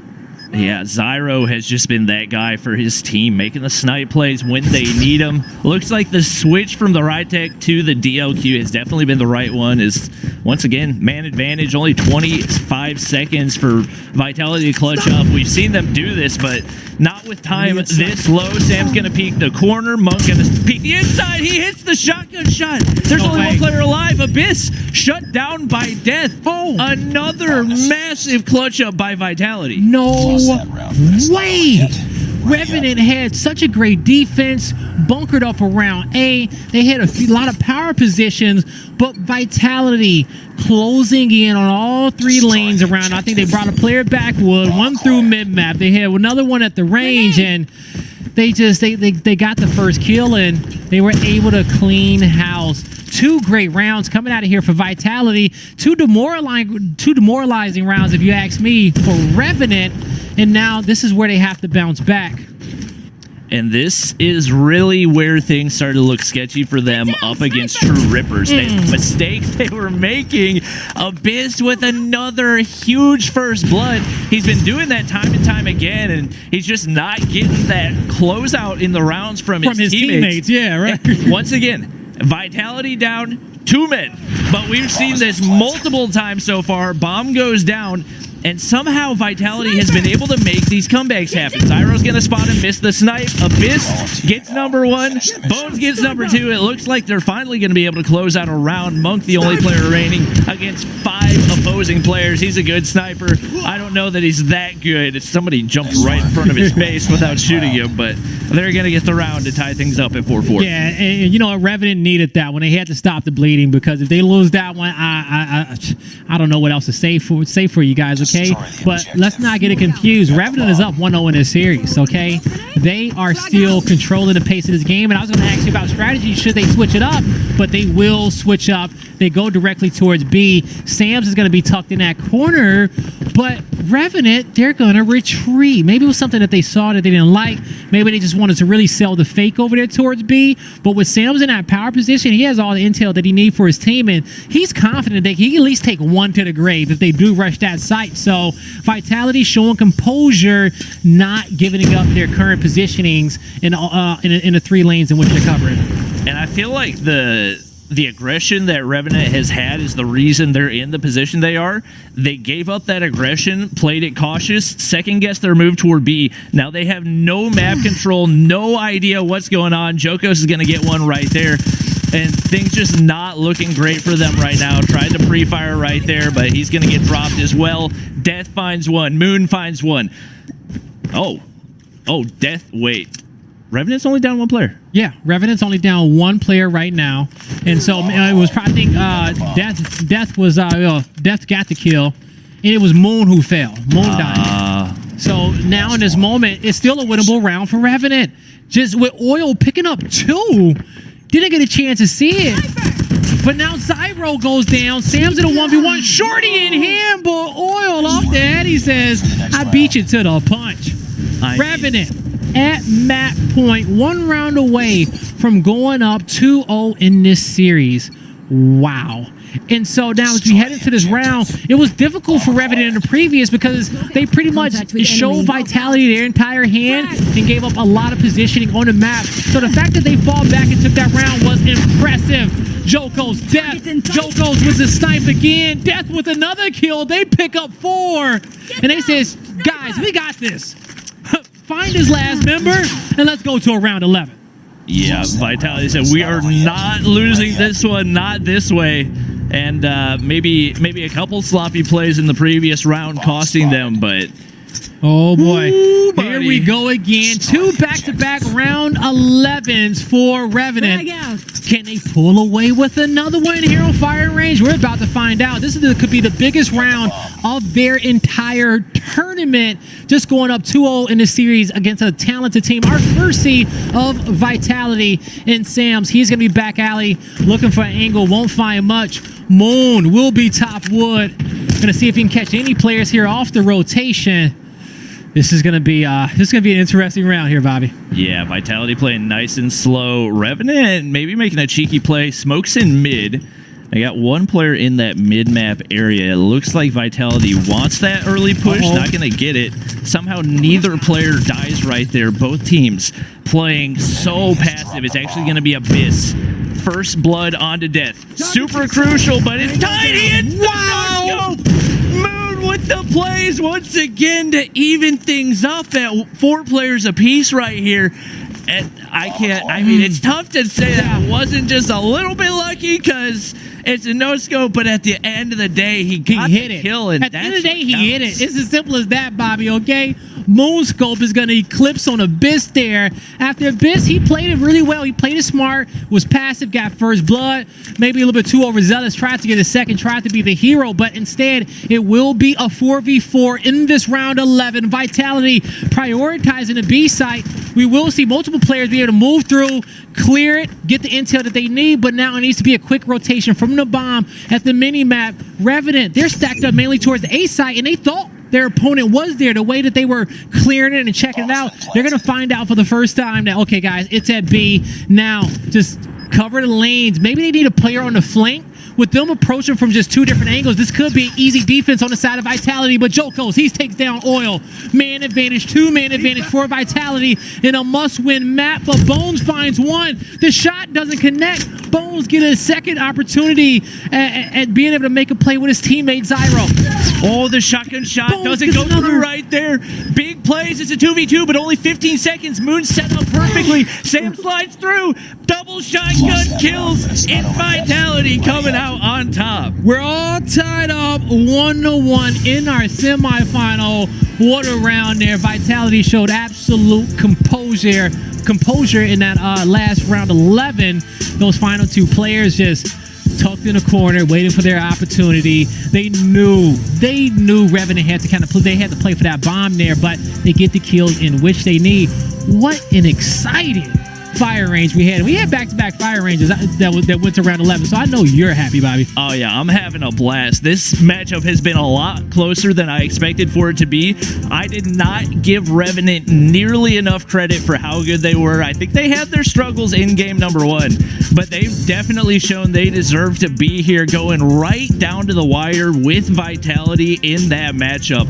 And it was really just the patience, the clinical strategic plays from Vitality that clutched up. Yeah, man. Well said there. So Vitality, they will survive a scary search and destroy. And then it has to be scary because you go down 0-2 against this Revenant squad. From that point on, you have to play to perfection to get back into the series. And the way we talked about Vitality in the tournament, the way the chat talked about Vitality in this tournament, you don't want to go down to this Revenant team. But I know the Revenant fans, even though they lost this map number 2, they are happy that they are competing in this series. They are happy that, they may have some fans flip-flopping from the side of Vitality that says, hey, you guys got room over here? It's looking like it's pretty nice, but the series isn't over with just yet. Revenant, they have a lot more work to do, and next we're going to be headed on over towards raid domination. Yeah, just another one of my favorites. Watching that moon scope, no scope back the second time, it's just so clean. Like, even though it's not what you planned to do, the way he patiently waited for him to pass by and then hit it.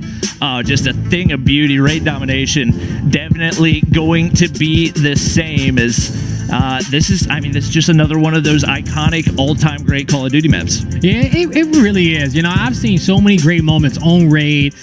Even throughout just this weekend, it was with the CDL popping off here for their championship weekend. We saw some awesome matchups there, so it's nice that we get a chance to see it on mobile as well. Raid domination, it's a map in which what's the best way to say it? Well, I'll just go this way with it. Bobby, when it comes down to it, what are you going to be looking for from both these teams off the initial to have early success on Raid throughout the first 2 points?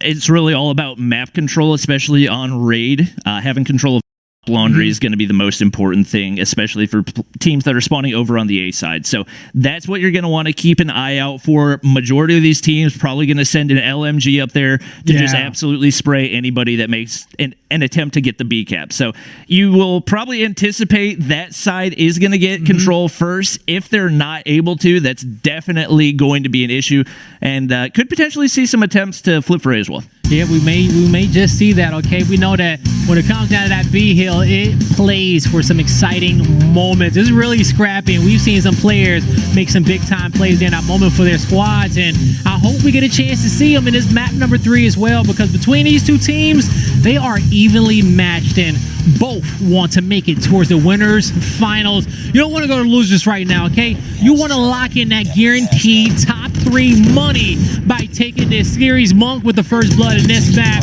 is going to be followed up there by death and multiple kills from Abyss and Zyro. Like I said, when it comes down to contesting for this B hill, it's going to get really scrappy, folks. Yeah, Red Room and Top Laundry are going to be the 2 places you got to watch out for. So these smokes, very, very well placed for Revenant as they try to get a little bit of progress there on B. It's going to be Sam entering in, and it is all Vitality in the feed right now. That's going to be a quick B cap for them as they capitalize on those early frags. Bones finds a couple, but not in time, and especially with the setup they've got in Ring right now, they are going to be dangerous. Very, very dangerous here. We watch Reckles. He's going to rotate it there around B, put himself in an annoying position, but he's quickly taken out here by Sam's. B-Hill is going to be in control of Vitality. We talk about how important Top Laundry is and having that sight line on top of the B-Hill. Vitality has great control over this side of the map, and they're even pressing their opponent back towards their spawn, back towards Garage. Revenant finally got the spawns in which they needed to kind of spawn there towards basketball just to be able to get this flank on Laundry and contest both ends of the map. Yeah, we see a double kill go in for Reckless, and it looks like Vitality's feeling aggressive and trying to go for the triple cap right there. That very well may cost them A. That could potentially be a massive mistake. They get C control, but top Laundry just going to be so crucial. Zyro gets a huge double kill right there as well. They could get the triple. Death's going to get spotted out. Just like that, Revenant Moon has to go 100% back in. Moon has to go huge. Moon has to go huge. Him and Joko's fine 4. And it was getting really scary for Vitality in that moment. It was players on C from Revenant. They were getting flanked from A. And honestly, I say they were 1 kill away. They take out Moon. They have Vitality in a possible triple cap domination spawn at the back end of the map. But 4 quick kills came out from Vitality. They says, all right, guys, take a breather. We've regained control. Now let's not give it up again. And honestly, the good sign out of that for Vitality is that they have the ability to retake A that quickly. That's not easy to do. So the fact that they took probably what was not a necessary gamble, gave away A, still got it back, definitely a really, really good sign for them. And Sam's going to find another 2-piece with the shorty right there. It is all Vitality in that mid-map area. Nobody going to get anywhere close to the B flag. Yeah, no, they won't. They will absolutely won't. A is going to start to get decapped, but there are players of Vitality on this side of the map, you know, watching a big double kill coming out from Bones. That was huge, but they wasn't expecting to spawn at basketball court. The flank comes through, but not before that A hill is captured, and it's going to take some time to decap that A hill. This is the perfect opportunity for Revenant to get some mid-map control, possibly get B. They need to utilize their numbers now. I'm just so surprised Revenant has not invested anything into maintaining A control. Both times they've been able to get it, they immediately gave it back. And every time they've given it back, Revenant has immediately gone and retaken B. Yeah, they have. They absolutely have. And that's going to be a great first half here for Vitality. They're going to be up 20 points, and that 20 points will go a long way if they can, you know, just being able to contest for this B hill and be the defensive team in the second half, right? Just take a little bit of extra pressure off their shoulders, make some more sound plays, hit some more sound shots. If they get the double kill to kick this one off, but Oil rebuttals with 2 of his own. Give him 3. Does he get the flank? He will not. Monk takes over top Laundry, and Vitality with a beautiful initial. They're trying to flip this map. Yep, and it looks like they're making some good progress on it. You can see nobody making the rotation down toward poolside, so that's going to be wide open. But everybody for Revenant just spawned down there. That attempted flip going to get immediately shut down. Reckless finds one right there. Regardless, even though they're on C side, we do see Vitality taking control of B as well. It's not going to be easy to hold, but with the amount that they've been able to push up into some of those corners, the control that they have over at Statue, I think they can hold it even without that A control. I agree with you as well, and you know what? It doesn't even need to be easy. The fact that they did the hard part off the initial and got control in the first place, they know that it's going to be difficult. Our opponent may break it, but the points in which they're getting are about to be so influential as their lead is continuing to grow, and it's going to get to that point where they'll be able to win off of 1, and any hill in which they have is going to be viable for them, and we'll see if it'll be vital. Now, on the flip end, it will be 2 hills in the side of Revenant. They got B, they got C. C will be defended, and Revenant can win off of 2. They're going to have to make sure they keep somebody around this Laundry area. Yeah, and it almost looks like Revenant is more comfortable playing on the C side. The BC, right? Which is interesting because they struggled so much to maintain B whenever they had it in the first half. But you see, they're holding it right now, and it looks like they have enough mid-map control that they're going to be able to pretty much chill where they are right now, and Vitality's going to go for the flip, which I didn't expect because they seem more comfortable on the A side, but they haven't really been able to get any pressure up into top Laundry. Death's going to win 1 right there, but Oil, beautiful drop shot right there. Jokos finds a 2-piece. That's going to be crucial as well. Players on their way. Looks like they should be able to get AC, but not going to be a very sustainable game plan. And they get shut down. Yeah, so that's 2 players getting taken out right away. Bones and Zyro, the entire squad is going to flip this hill back in their favor.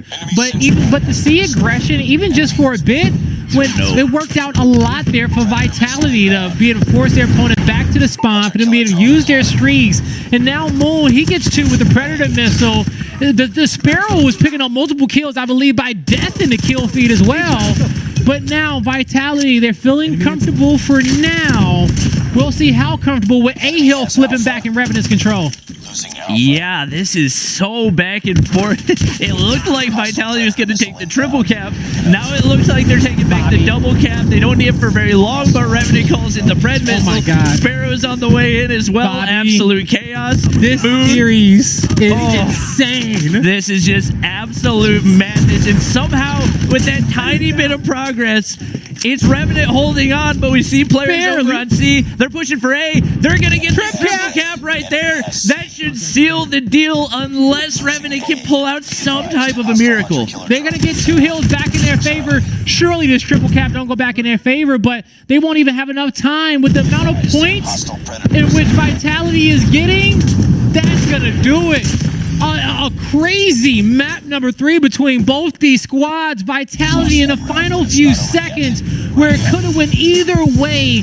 They managed to pull off a trip cap domination there at the end to be able to lock in map number 3. Oh my gosh, this is way too stressful, and it's not even the last match of the day. I don't know how I'm going to make it all the way through, but it looks like we might have our first Game 5. With the way these teams have been going, I got a feeling it's probably going to continue to be back and forth. Revenant look good, really good in the first hard point, the way they made that comeback happen. We'll see if they can bring it out for Game 4.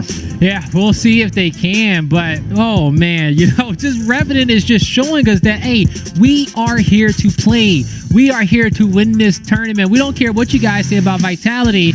Revenant's earning a lot of respect amongst everyone, amongst us, amongst the chat, amongst the fans, going against Vitality team. And man, that was a map in which they could have pulled away with it. But I think really the one thing that you pointed out, Bobby, was Revenant finding comfortability in positions in which, you know, some teams just they don't like to fight in. Okay, they were very adaptable in this map to combat against Vitality.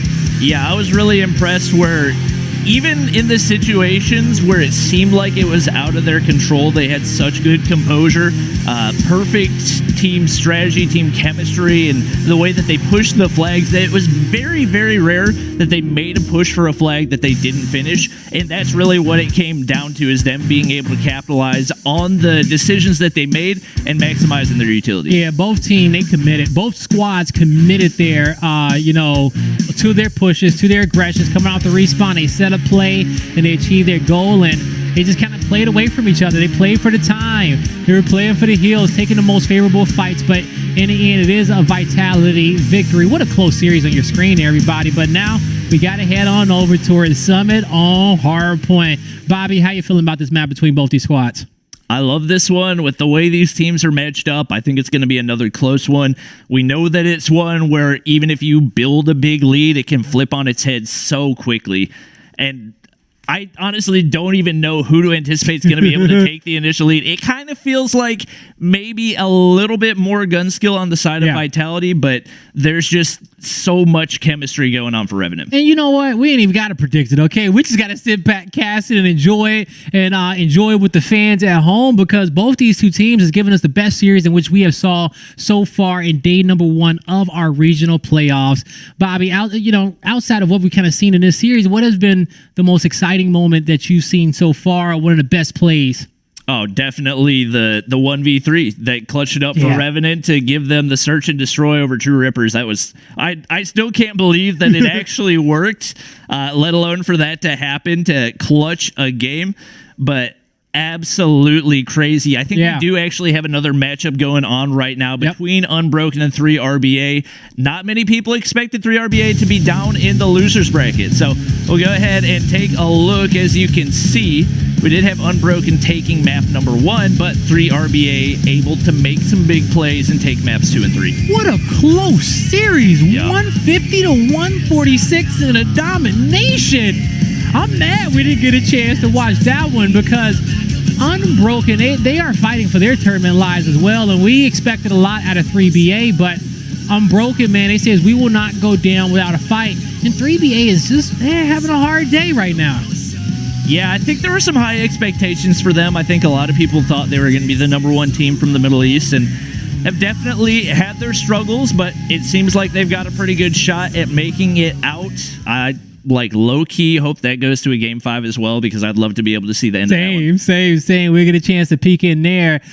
Folks, we got two awesome matchups going down right now, and I am so happy to be here. We get a chance to hop into each and every single one of them, and we're wasting no time going into map number 4. It's Summit Hardpoint, Team Vitality versus Revenant. Let's get it. Yeah, it's a lot of kills going in for Vitality right now. A lot of time on the hill as well. Contested for a second. Moon absolutely frying off the start. Somehow, Revenant able to make that push in, even with all of those kills going in. And that's the thing. They're scrappy. They find a way to make it work, even in situations where it seems like it shouldn't. Man, I'll tell you one thing, man. In these tournaments right here, I'm going to die fighting on my own terms, okay? I'm going to die taking the fight, shooting first, trying to outplay my opponent rather than getting pushed and playing reactive the whole time. And I feel like both these squads feel that energy as they are just pressing each other fight after fight with no fear, and it's giving us one of the best matchup in which we've seen so far. Monk there with the Fennec, able to pick up almost 3. Great effort there towards him. Yeah, and still the kill feed looks like it's all Vitality. Jokos with a big 2-piece up in the top side. Can't hit the player down below because he's already dead. They got the setup. They got trophy systems. Sam's going to win another one. 8 kills already. We are on P2. That he very nearly made it 10 right there. Monk trying to have his bag. He sends out the concussion nade. Not able to get the initial kill, but still turns. Finds another one right there. Reckless there to finally get the trade, but this just looks like a different Vitality team than what we saw in the first couple. You said Sam almost went on a 10 spree, and I look up to the top left hand of the screen at his player profile picture, and I said, yeah, look at the Grim Reaper. I said, that's definitely him on this map. But, I will say, just off topic, Bones, Reckless, and Biz, Zyro Oil, I love their profile pictures on the right. It's so clean to read. I wish every squad would do just that when it came down towards their names, but in the end, you will start to see, we headed on over towards P3. It will be Revenant here with these back spawns, but we saw earlier today, I forgot the series, these aren't necessarily the best spawns in which you want to contest against P3 to try to break into that warehouse. Luckily for them, and I say luckily as of now, no score streaks have come in just yet, but I'm pretty sure Sam may probably have a few in his back pocket to use on his hill if he needs to. Yeah, and it's a little bit of a tricky spawn. I think oh no, that's a trophy system that destroyed the hunter-killer drone right there. It's good spawns if you're winning your gunfights, but if you're losing your gunfights, you're going to get absolutely hammered into the ground as you get spawn trapped. So it's kind of a toss-up right now with the way Revenant's playing. It's going to be advantageous for them because it is closer to the point, and they got players on the point to back them up right now. So it's going to be advantage for them, and they're able to make up a little bit of that lost time that Vitality was able to get on P1 and P2. All right, and you're going to start to see Vitality just rotate towards the opposite end of the map, get ready towards P4, and get set up as we're watching Monk trying to cover the catwalk. He sees Abyss, but not able to take him out. Abyss with the quick reaction from him while he was tossing a nade to win the gunfight, as I might say so. Sam's here towards the back of the spawn. He is having a fight against 2 players. He won't be able to win it. Moon with the Predator missile. That's a big double kill to buy his team time.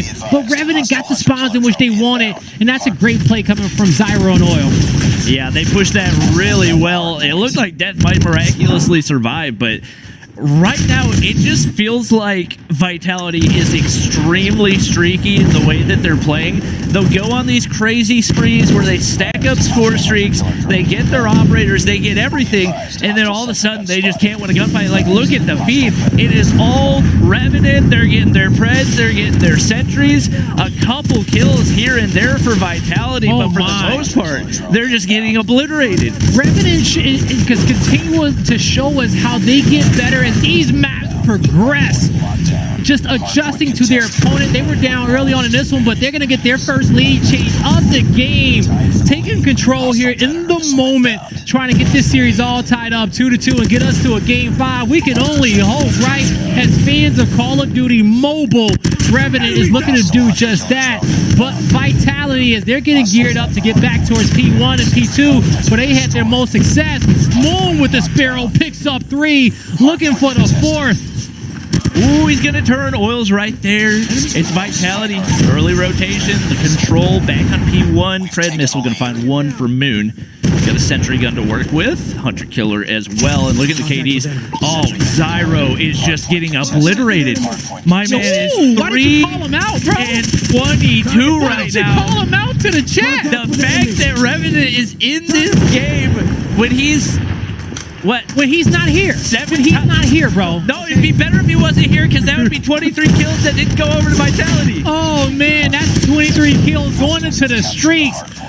Hopefully, they don't come into play, but Bones and Zyro, they're tearing it up, folks, okay? It is currently Revenant having to rotate on over towards P2. We will have members of Vitality in this area. They will have the verticality position here to be able to shoot down their opponents if they need to. Trophy systems going down for both these squads. But Vitality tucked in the corner. They got the spots in which they want. They're able to fight here on this catwalk very successfully. Sparrow's coming back out for Sam's. We'll see if he can connect. Yeah, he's trying to hit right there, but they're actually able to evade, wasting the majority of his shots, and he may very well not even get a kill out of that. Knows where he needs to look, but the contest wasn't actually there, and he's finally able to find 1. Turns, finds another, and now they're at the point where they can pretty much try to close this one out. 7 seconds needed. They should be able to do it right here, but we've seen how streaky Vitality can be. Just like that. It's Revenant on the hill.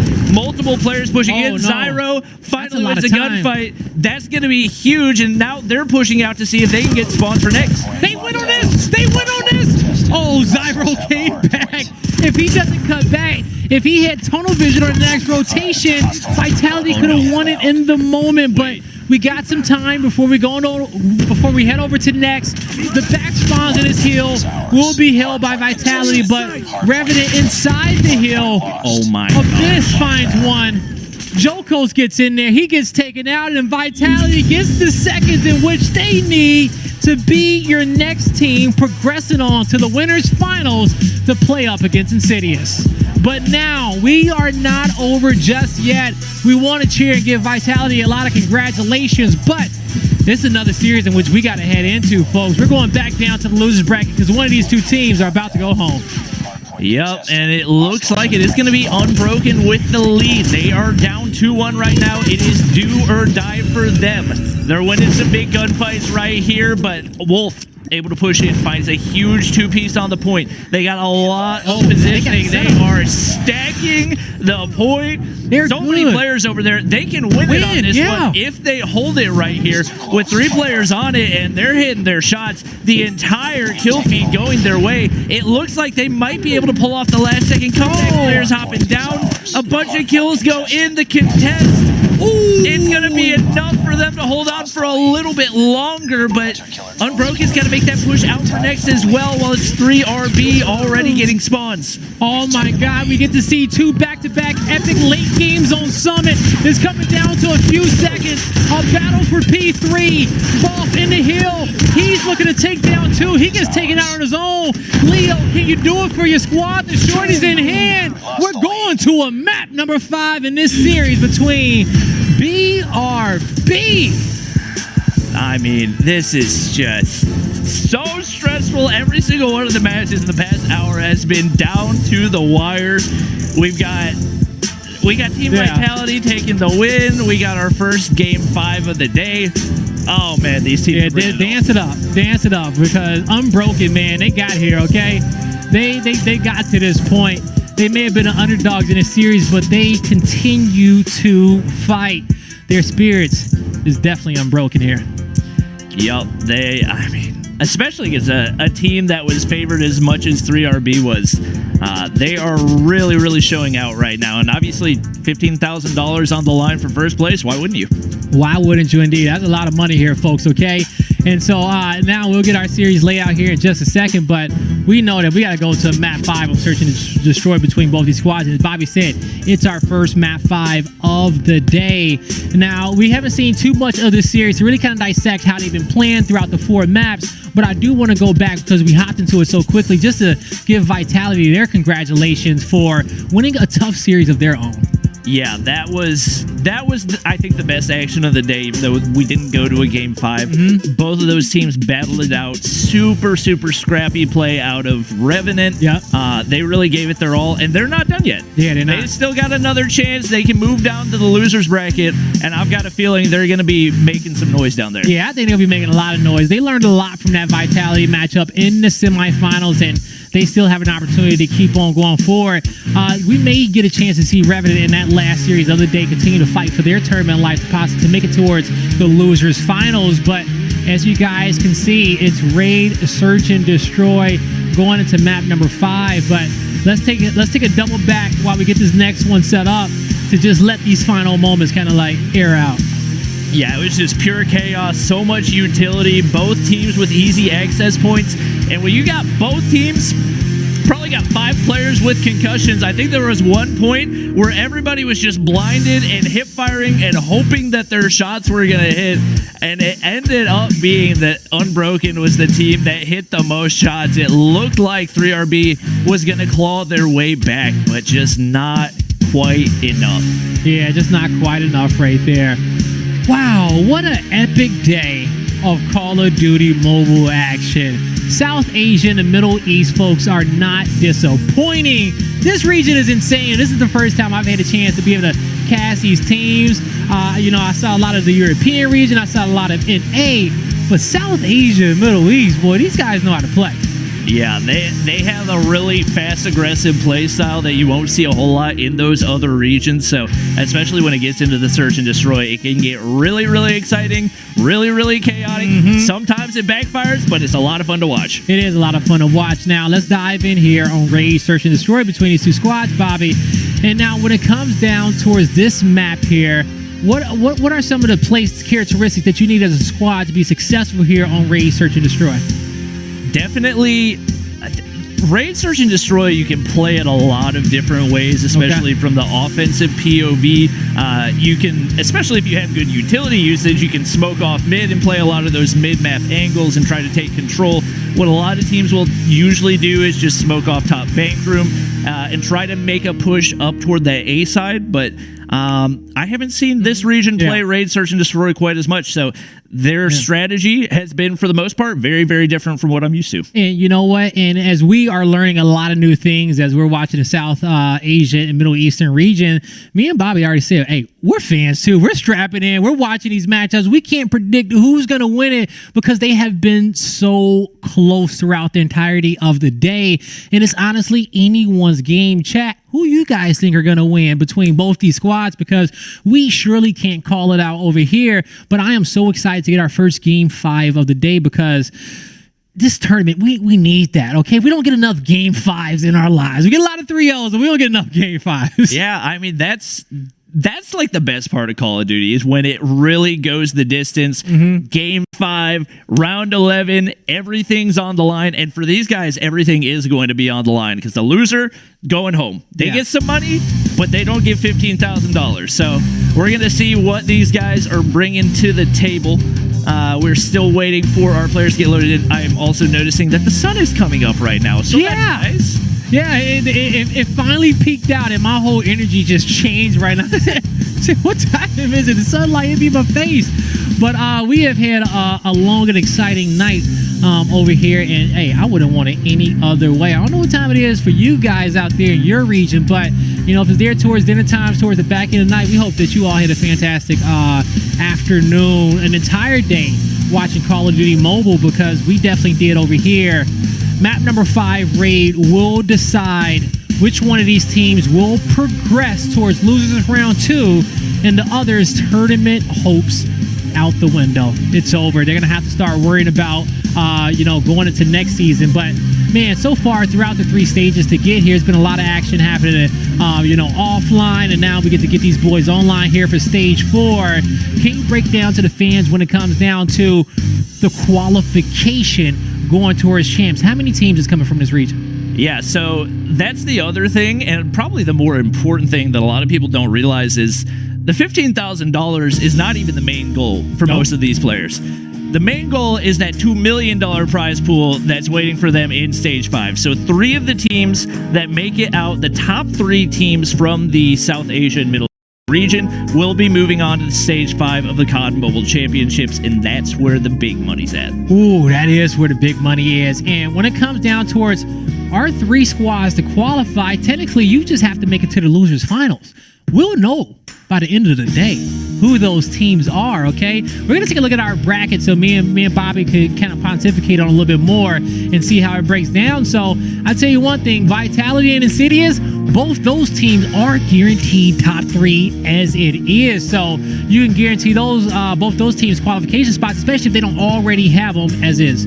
Yeah, I that didn't even occur to me that those 2 teams have already guaranteed themselves a spot in Stage 5, which is really just absolutely massive, especially when you think about the entire 6-week process that the EU and NA players went through for Masters to get 1 spot. Yeah. And just like that, couple games, these guys are already in Stage 5. It makes that last semifinals that we just watched that much more important throughout the day. And, I'm almost mad that we didn't hammer that storyline down just a bit more in our semis. But, hey, they were super excited. But we'll get a chance to look at our losers bracket here in just a bit with these squads, because as you can see, you want to make it towards the losers finals, but you have to get towards the losers semis first. Now we have seen we're currently watching 3RB and Unbroken play. The winner of this map 5 will be going up against Revenant, and I don't even know if I want to be in that matchup. See, I would love to be in that matchup to keep my tournament live, but Revenant is going to that losers fight. They trying to get that top 3 position. Yeah, I mean, not that the rest of the teams down here are bad, but seeing the way that Revenant performed up against Vitality, not that Vitality is the absolute number 1. They came into this with the number 1 seed. That's just based off of Stage 3, which didn't have a prize pool. So ultimately, these teams were really just playing for top 8 when it came to that, but I think a lot of people expected big things from Vitality, and for Revenant to push them as hard as they did, anybody in the lower bracket is going to be scared. Yeah, they all need to be scared. And, we saw some great matches from Godlike today, okay? We saw some great moments from True Rippers. And, these 2 squads going to this game 5 of Unbroken and 3RB, they showed us that they can play as well. Now, these teams evenly matched, but as they go up against Revenant, they're going to have to just keep progressing their gameplay and just continue to move forward, because if you don't win that loser semifinals, you're looking towards next year to qualify for champs, and I know that'd be heartbreaking for some of these players. All right. Well, I believe we actually had the opportunity to talk to one of the players for 3RB who is about to play in Game 5 to keep their hopes alive for making it to Stage 5. So we're going to take a look at that, and when we get back, we should be good to hop into the action.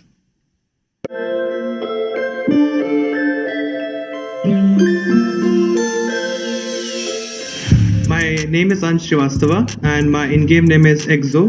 I'm playing the Stage 4 tournament for Call of Duty with the team 3RBA. I've been playing Call of Duty mobile from since it was in beta when it came out.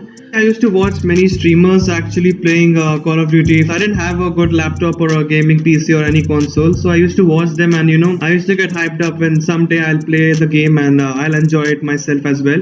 I heard the game was coming to the mobile as well, so from that point of time I made a goal that when it comes out I'll start grinding onto the mobile scene. Our teams, basically from the Southeast Asia teams, they have been grinding from the mobile devices from a long time. I think that our team power and the strength on the phone will be superior Australia, like compared to the North American or EU regions. We actually never give callouts in game. We actually stay mute. Even in the intense situations when we are losing, our mics are mute because whenever we speak, that makes us go nervous. So I tell them to just close the mic, and that's the funniest thing, which even led us to stage 4. My parents don't really know. They don't know the gaming scenes and everything. I told them about the interview and everything today, but they were confused about it. My friends, yeah, they do know about the tournaments I'm playing and everything I'm playing. So yeah, they're hyped up, and my parents, they have no clue right now what's going on.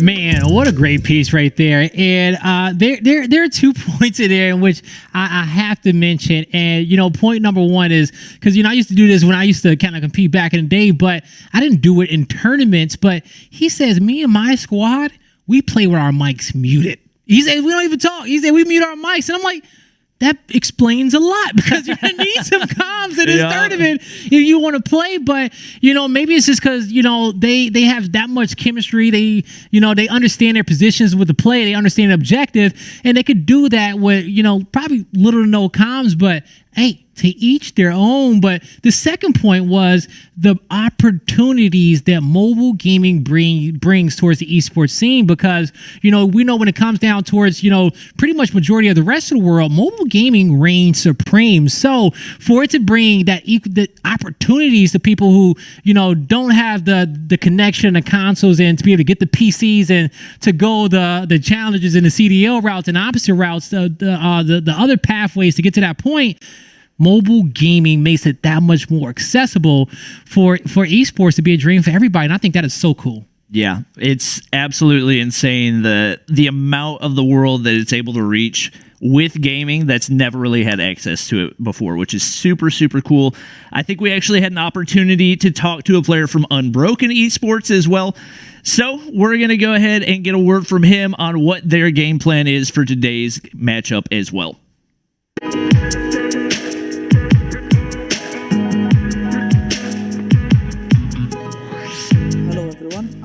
Surprised from Unbroken Esports. Then begin with the Call of Duty Mobile, as it's for starters, it's just like for fun. The pandemic started, as we all know, and I started playing it a lot daily because there is nothing I can do, school's off and all of that.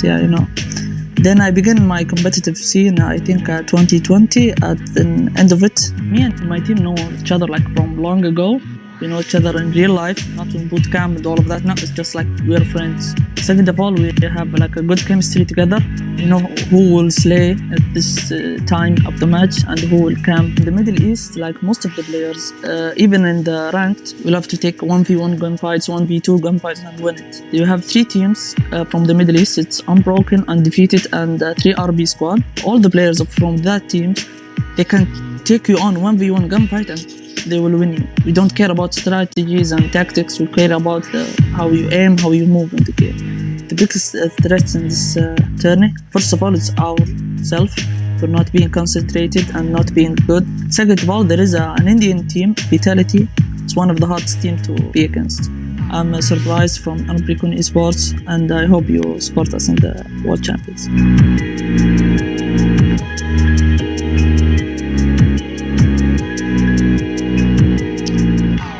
We hear that from Unbroken, and the biggest takeaway I get from that interview is, the one thing he says is that, hey, we're not worried about strategies and rotations. He said it's absolute gun skill. We trying to get these kills out here. We're trying to get in your face and just absolutely send you back towards the respawn, and we are our own worst enemies there. So they're going to need that aggression here in this map number 5, okay? Because one team don't even care about strategies. The other team don't even care about their mics.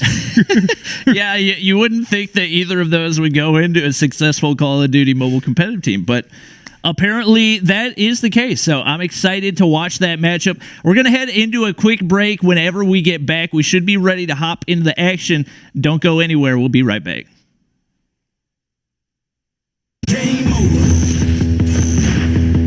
Further beyond that, looking for the third. Oh my goodness! I'm taking it up a level, gonna even that score. Oh, and they wanna get both. Hit that floor every day, all day. All I do is win. I'm the best in the world. Now let the games begin. Game over. The one. Gets the second.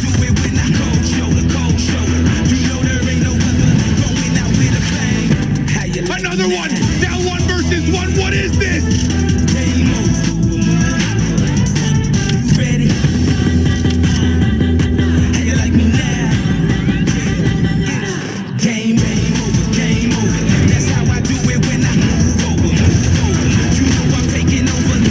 On top of the North American region, coming out of the lower bracket. How you like me now?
region coming out of the lower bracket. Going out with a bang. How you like me now?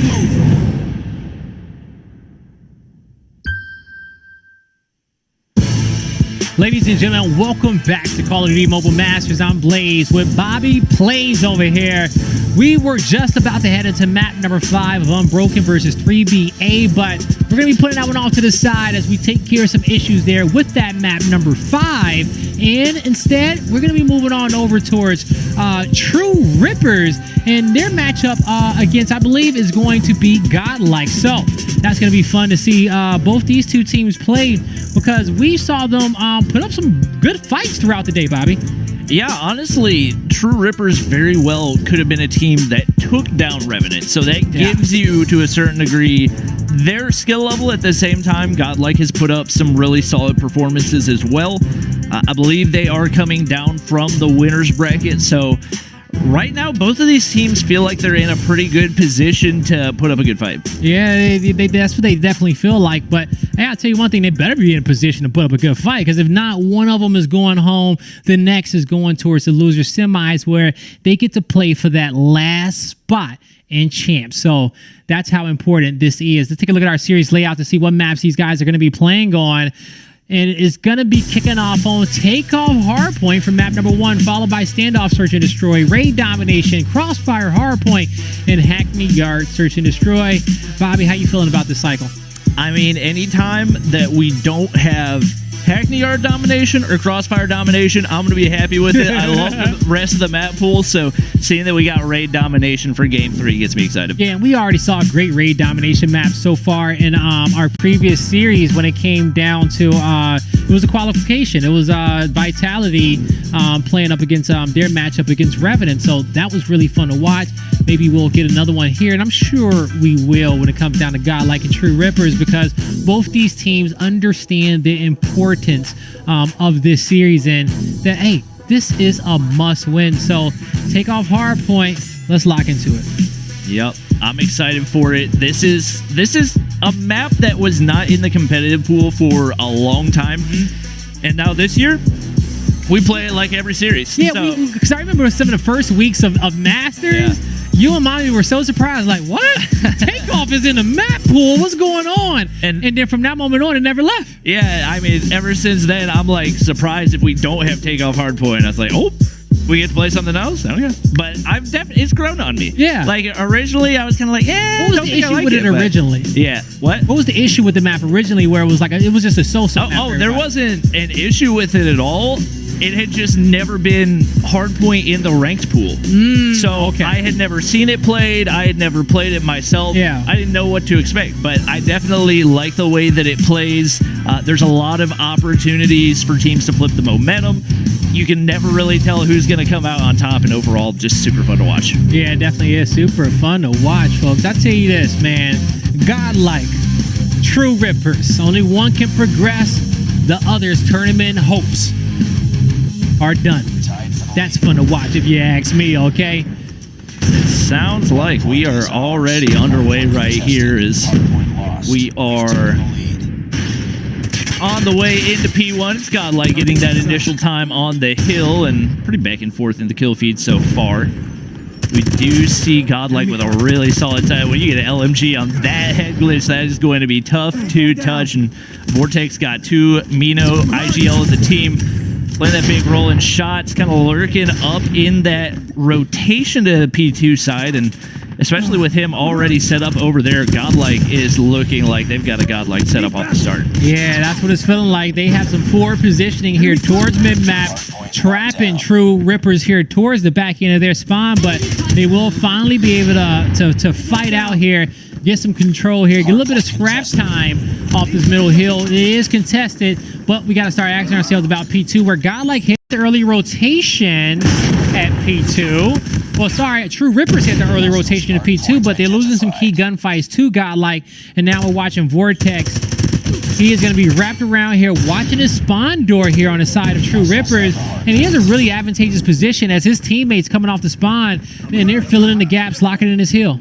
Yeah, and if you're the player on Godlike that's running trophy system, you have got to at least run up to the hill and toss that thing down, because otherwise it is a non-stop flurry of concussion nades, and especially on a hard point like this, concussion nades are a much bigger threat than grenades because it can basically neutralize your entire team. We see one, nearly two going in right there, and 2 trades coming in for Kevin, who's been absolutely massive for True Rippers so far. They are going to be able to get the break right here, and not going to get a ton of time, but able to close this gap a little bit.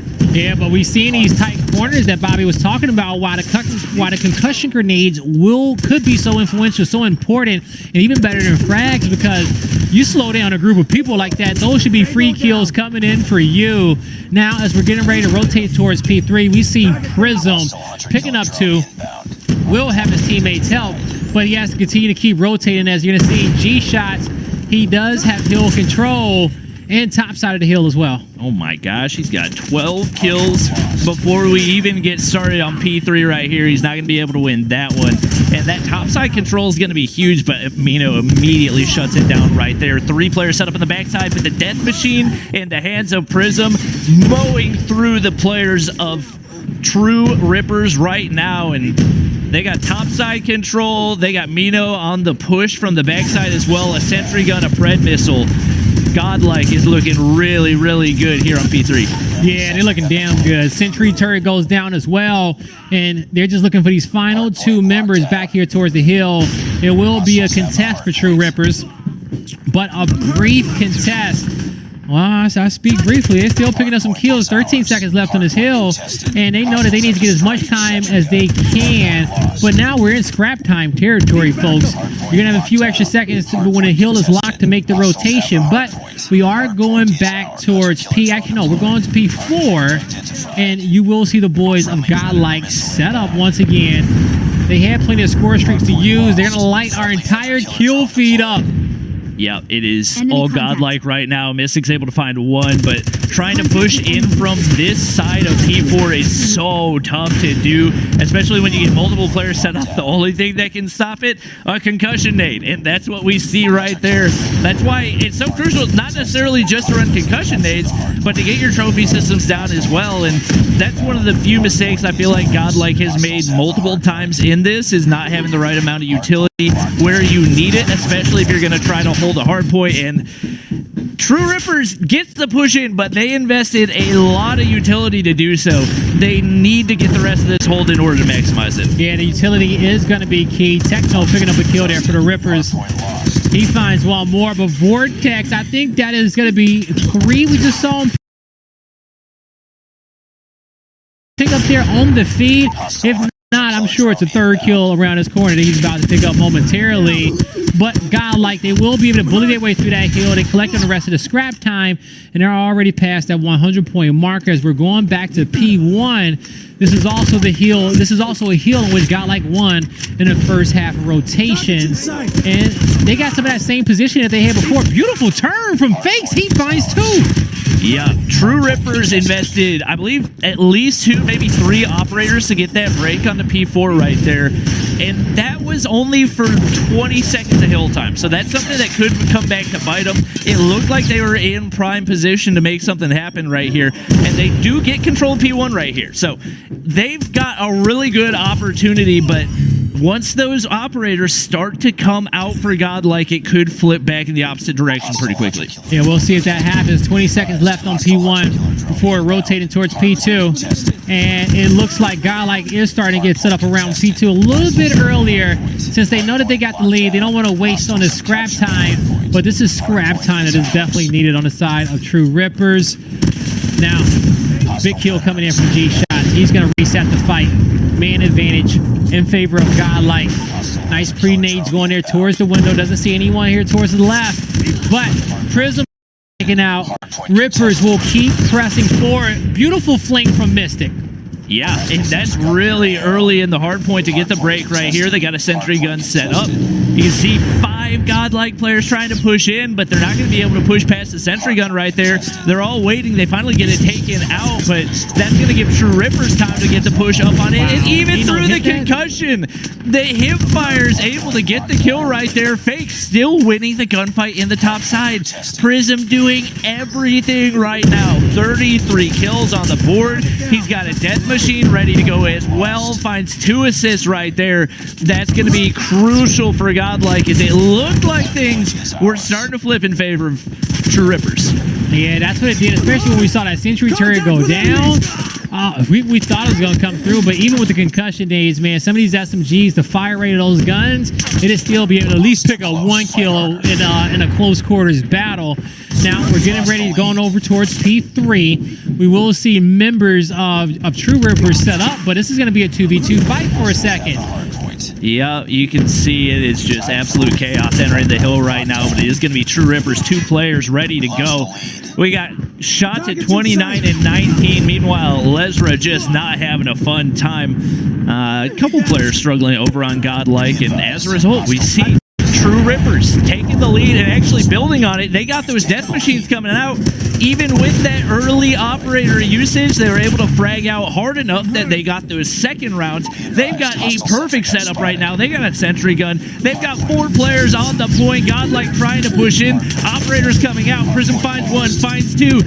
Sentry gun, death machine, ASVAL. It's True Rippers out on top. That's going to be them taking game number 1. Man, True Rippers striking first in this series, but that was a hard-fought battle on the side of Godlike. I forgot who it was, but you mentioned one dropping a 30 bomb. Someone else dropped a 40 bomb on Godlike, okay? I think it was either Prism or Vortex, because when we looked at it, they had 38 or 39 kills and like 15, but still for the L, okay? So that sucks for them that no one was able to really kind of produce off that production. Having 2 players accumulate 70 kills on the side of Godlike, the other 3, they got to be able to come through, with the damage in which they need for them to be able to close out that map here, Bobby. Yeah, and even with True Rippers making some probably over-aggressive pushes with operators onto hills that are expiring for them to be able to turn that around. And it seems like this is the hardpoint map where that happens. We've seen so many comebacks happen on takeoff hardpoint where if you have the right rotations, you're just able to snowball that once you get your operator score streaks. And once you get especially control of P2 right there. I was about to say that. Once they got P2 control, they had the sentry gun set up. P2 sets you up so well for the rotation of P3 as well. Such a crucial hard point. Yeah, man, that's been a late game swing hill on this map so far throughout the day. This is the one in which we see teams come back on, and as you said, if they're controlling P2 right, you will get those spawns for P3. This comes down to you hitting your shots and rotating at the right time. So good job there, to the boys of True Rippers, because they did that, okay? They were the ones to be able to lock in map number 1. Now we got to get geared up for map number 2 in this elimination series. Yep, it's going to be standoff, search and destroy.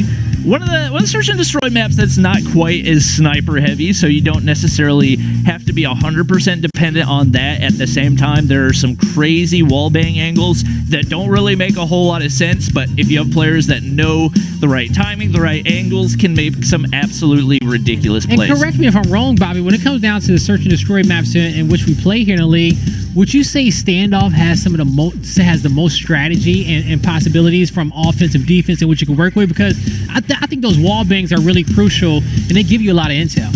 Yeah, I think especially as far as like directions that you can plant and ways that you can specifically play a bomb plant on standoff, there's just a lot of opportunities to defend even from the spawn barn side if you play it correctly. I've seen players prone with a sniper and hit a shot underneath the van in the spawn of Barnside. Absolutely crazy shot. So there's a lot of opportunities, and this is always one of my favorites to watch. Yeah, it is. I remember when we were casting the Masters, I think it was probably the European region, but I've seen some players just try to get creative off the start with the snipe on this map. Even though we don't see it a lot, if you got the right person on your team, hey, he can make a big play for you, because this search and destroy, you just need to get that that first blood. First blood is the best stat in which you can have in a single elimination game mode. And we know when it comes down to the snipes, that's a one-hit quitter. That's a one-shot kill right there. So we see some close range engagements. The sniper being used as a shotgun today, which has been fun to watch, especially watching Moonscope and the plays in which he's made so far today. But focusing on our matchup, it's Godlike versus True Rippers. We're about to be heading into map number 2. What does Godlike need to do to get back into the series? I mean, it's really tough to say.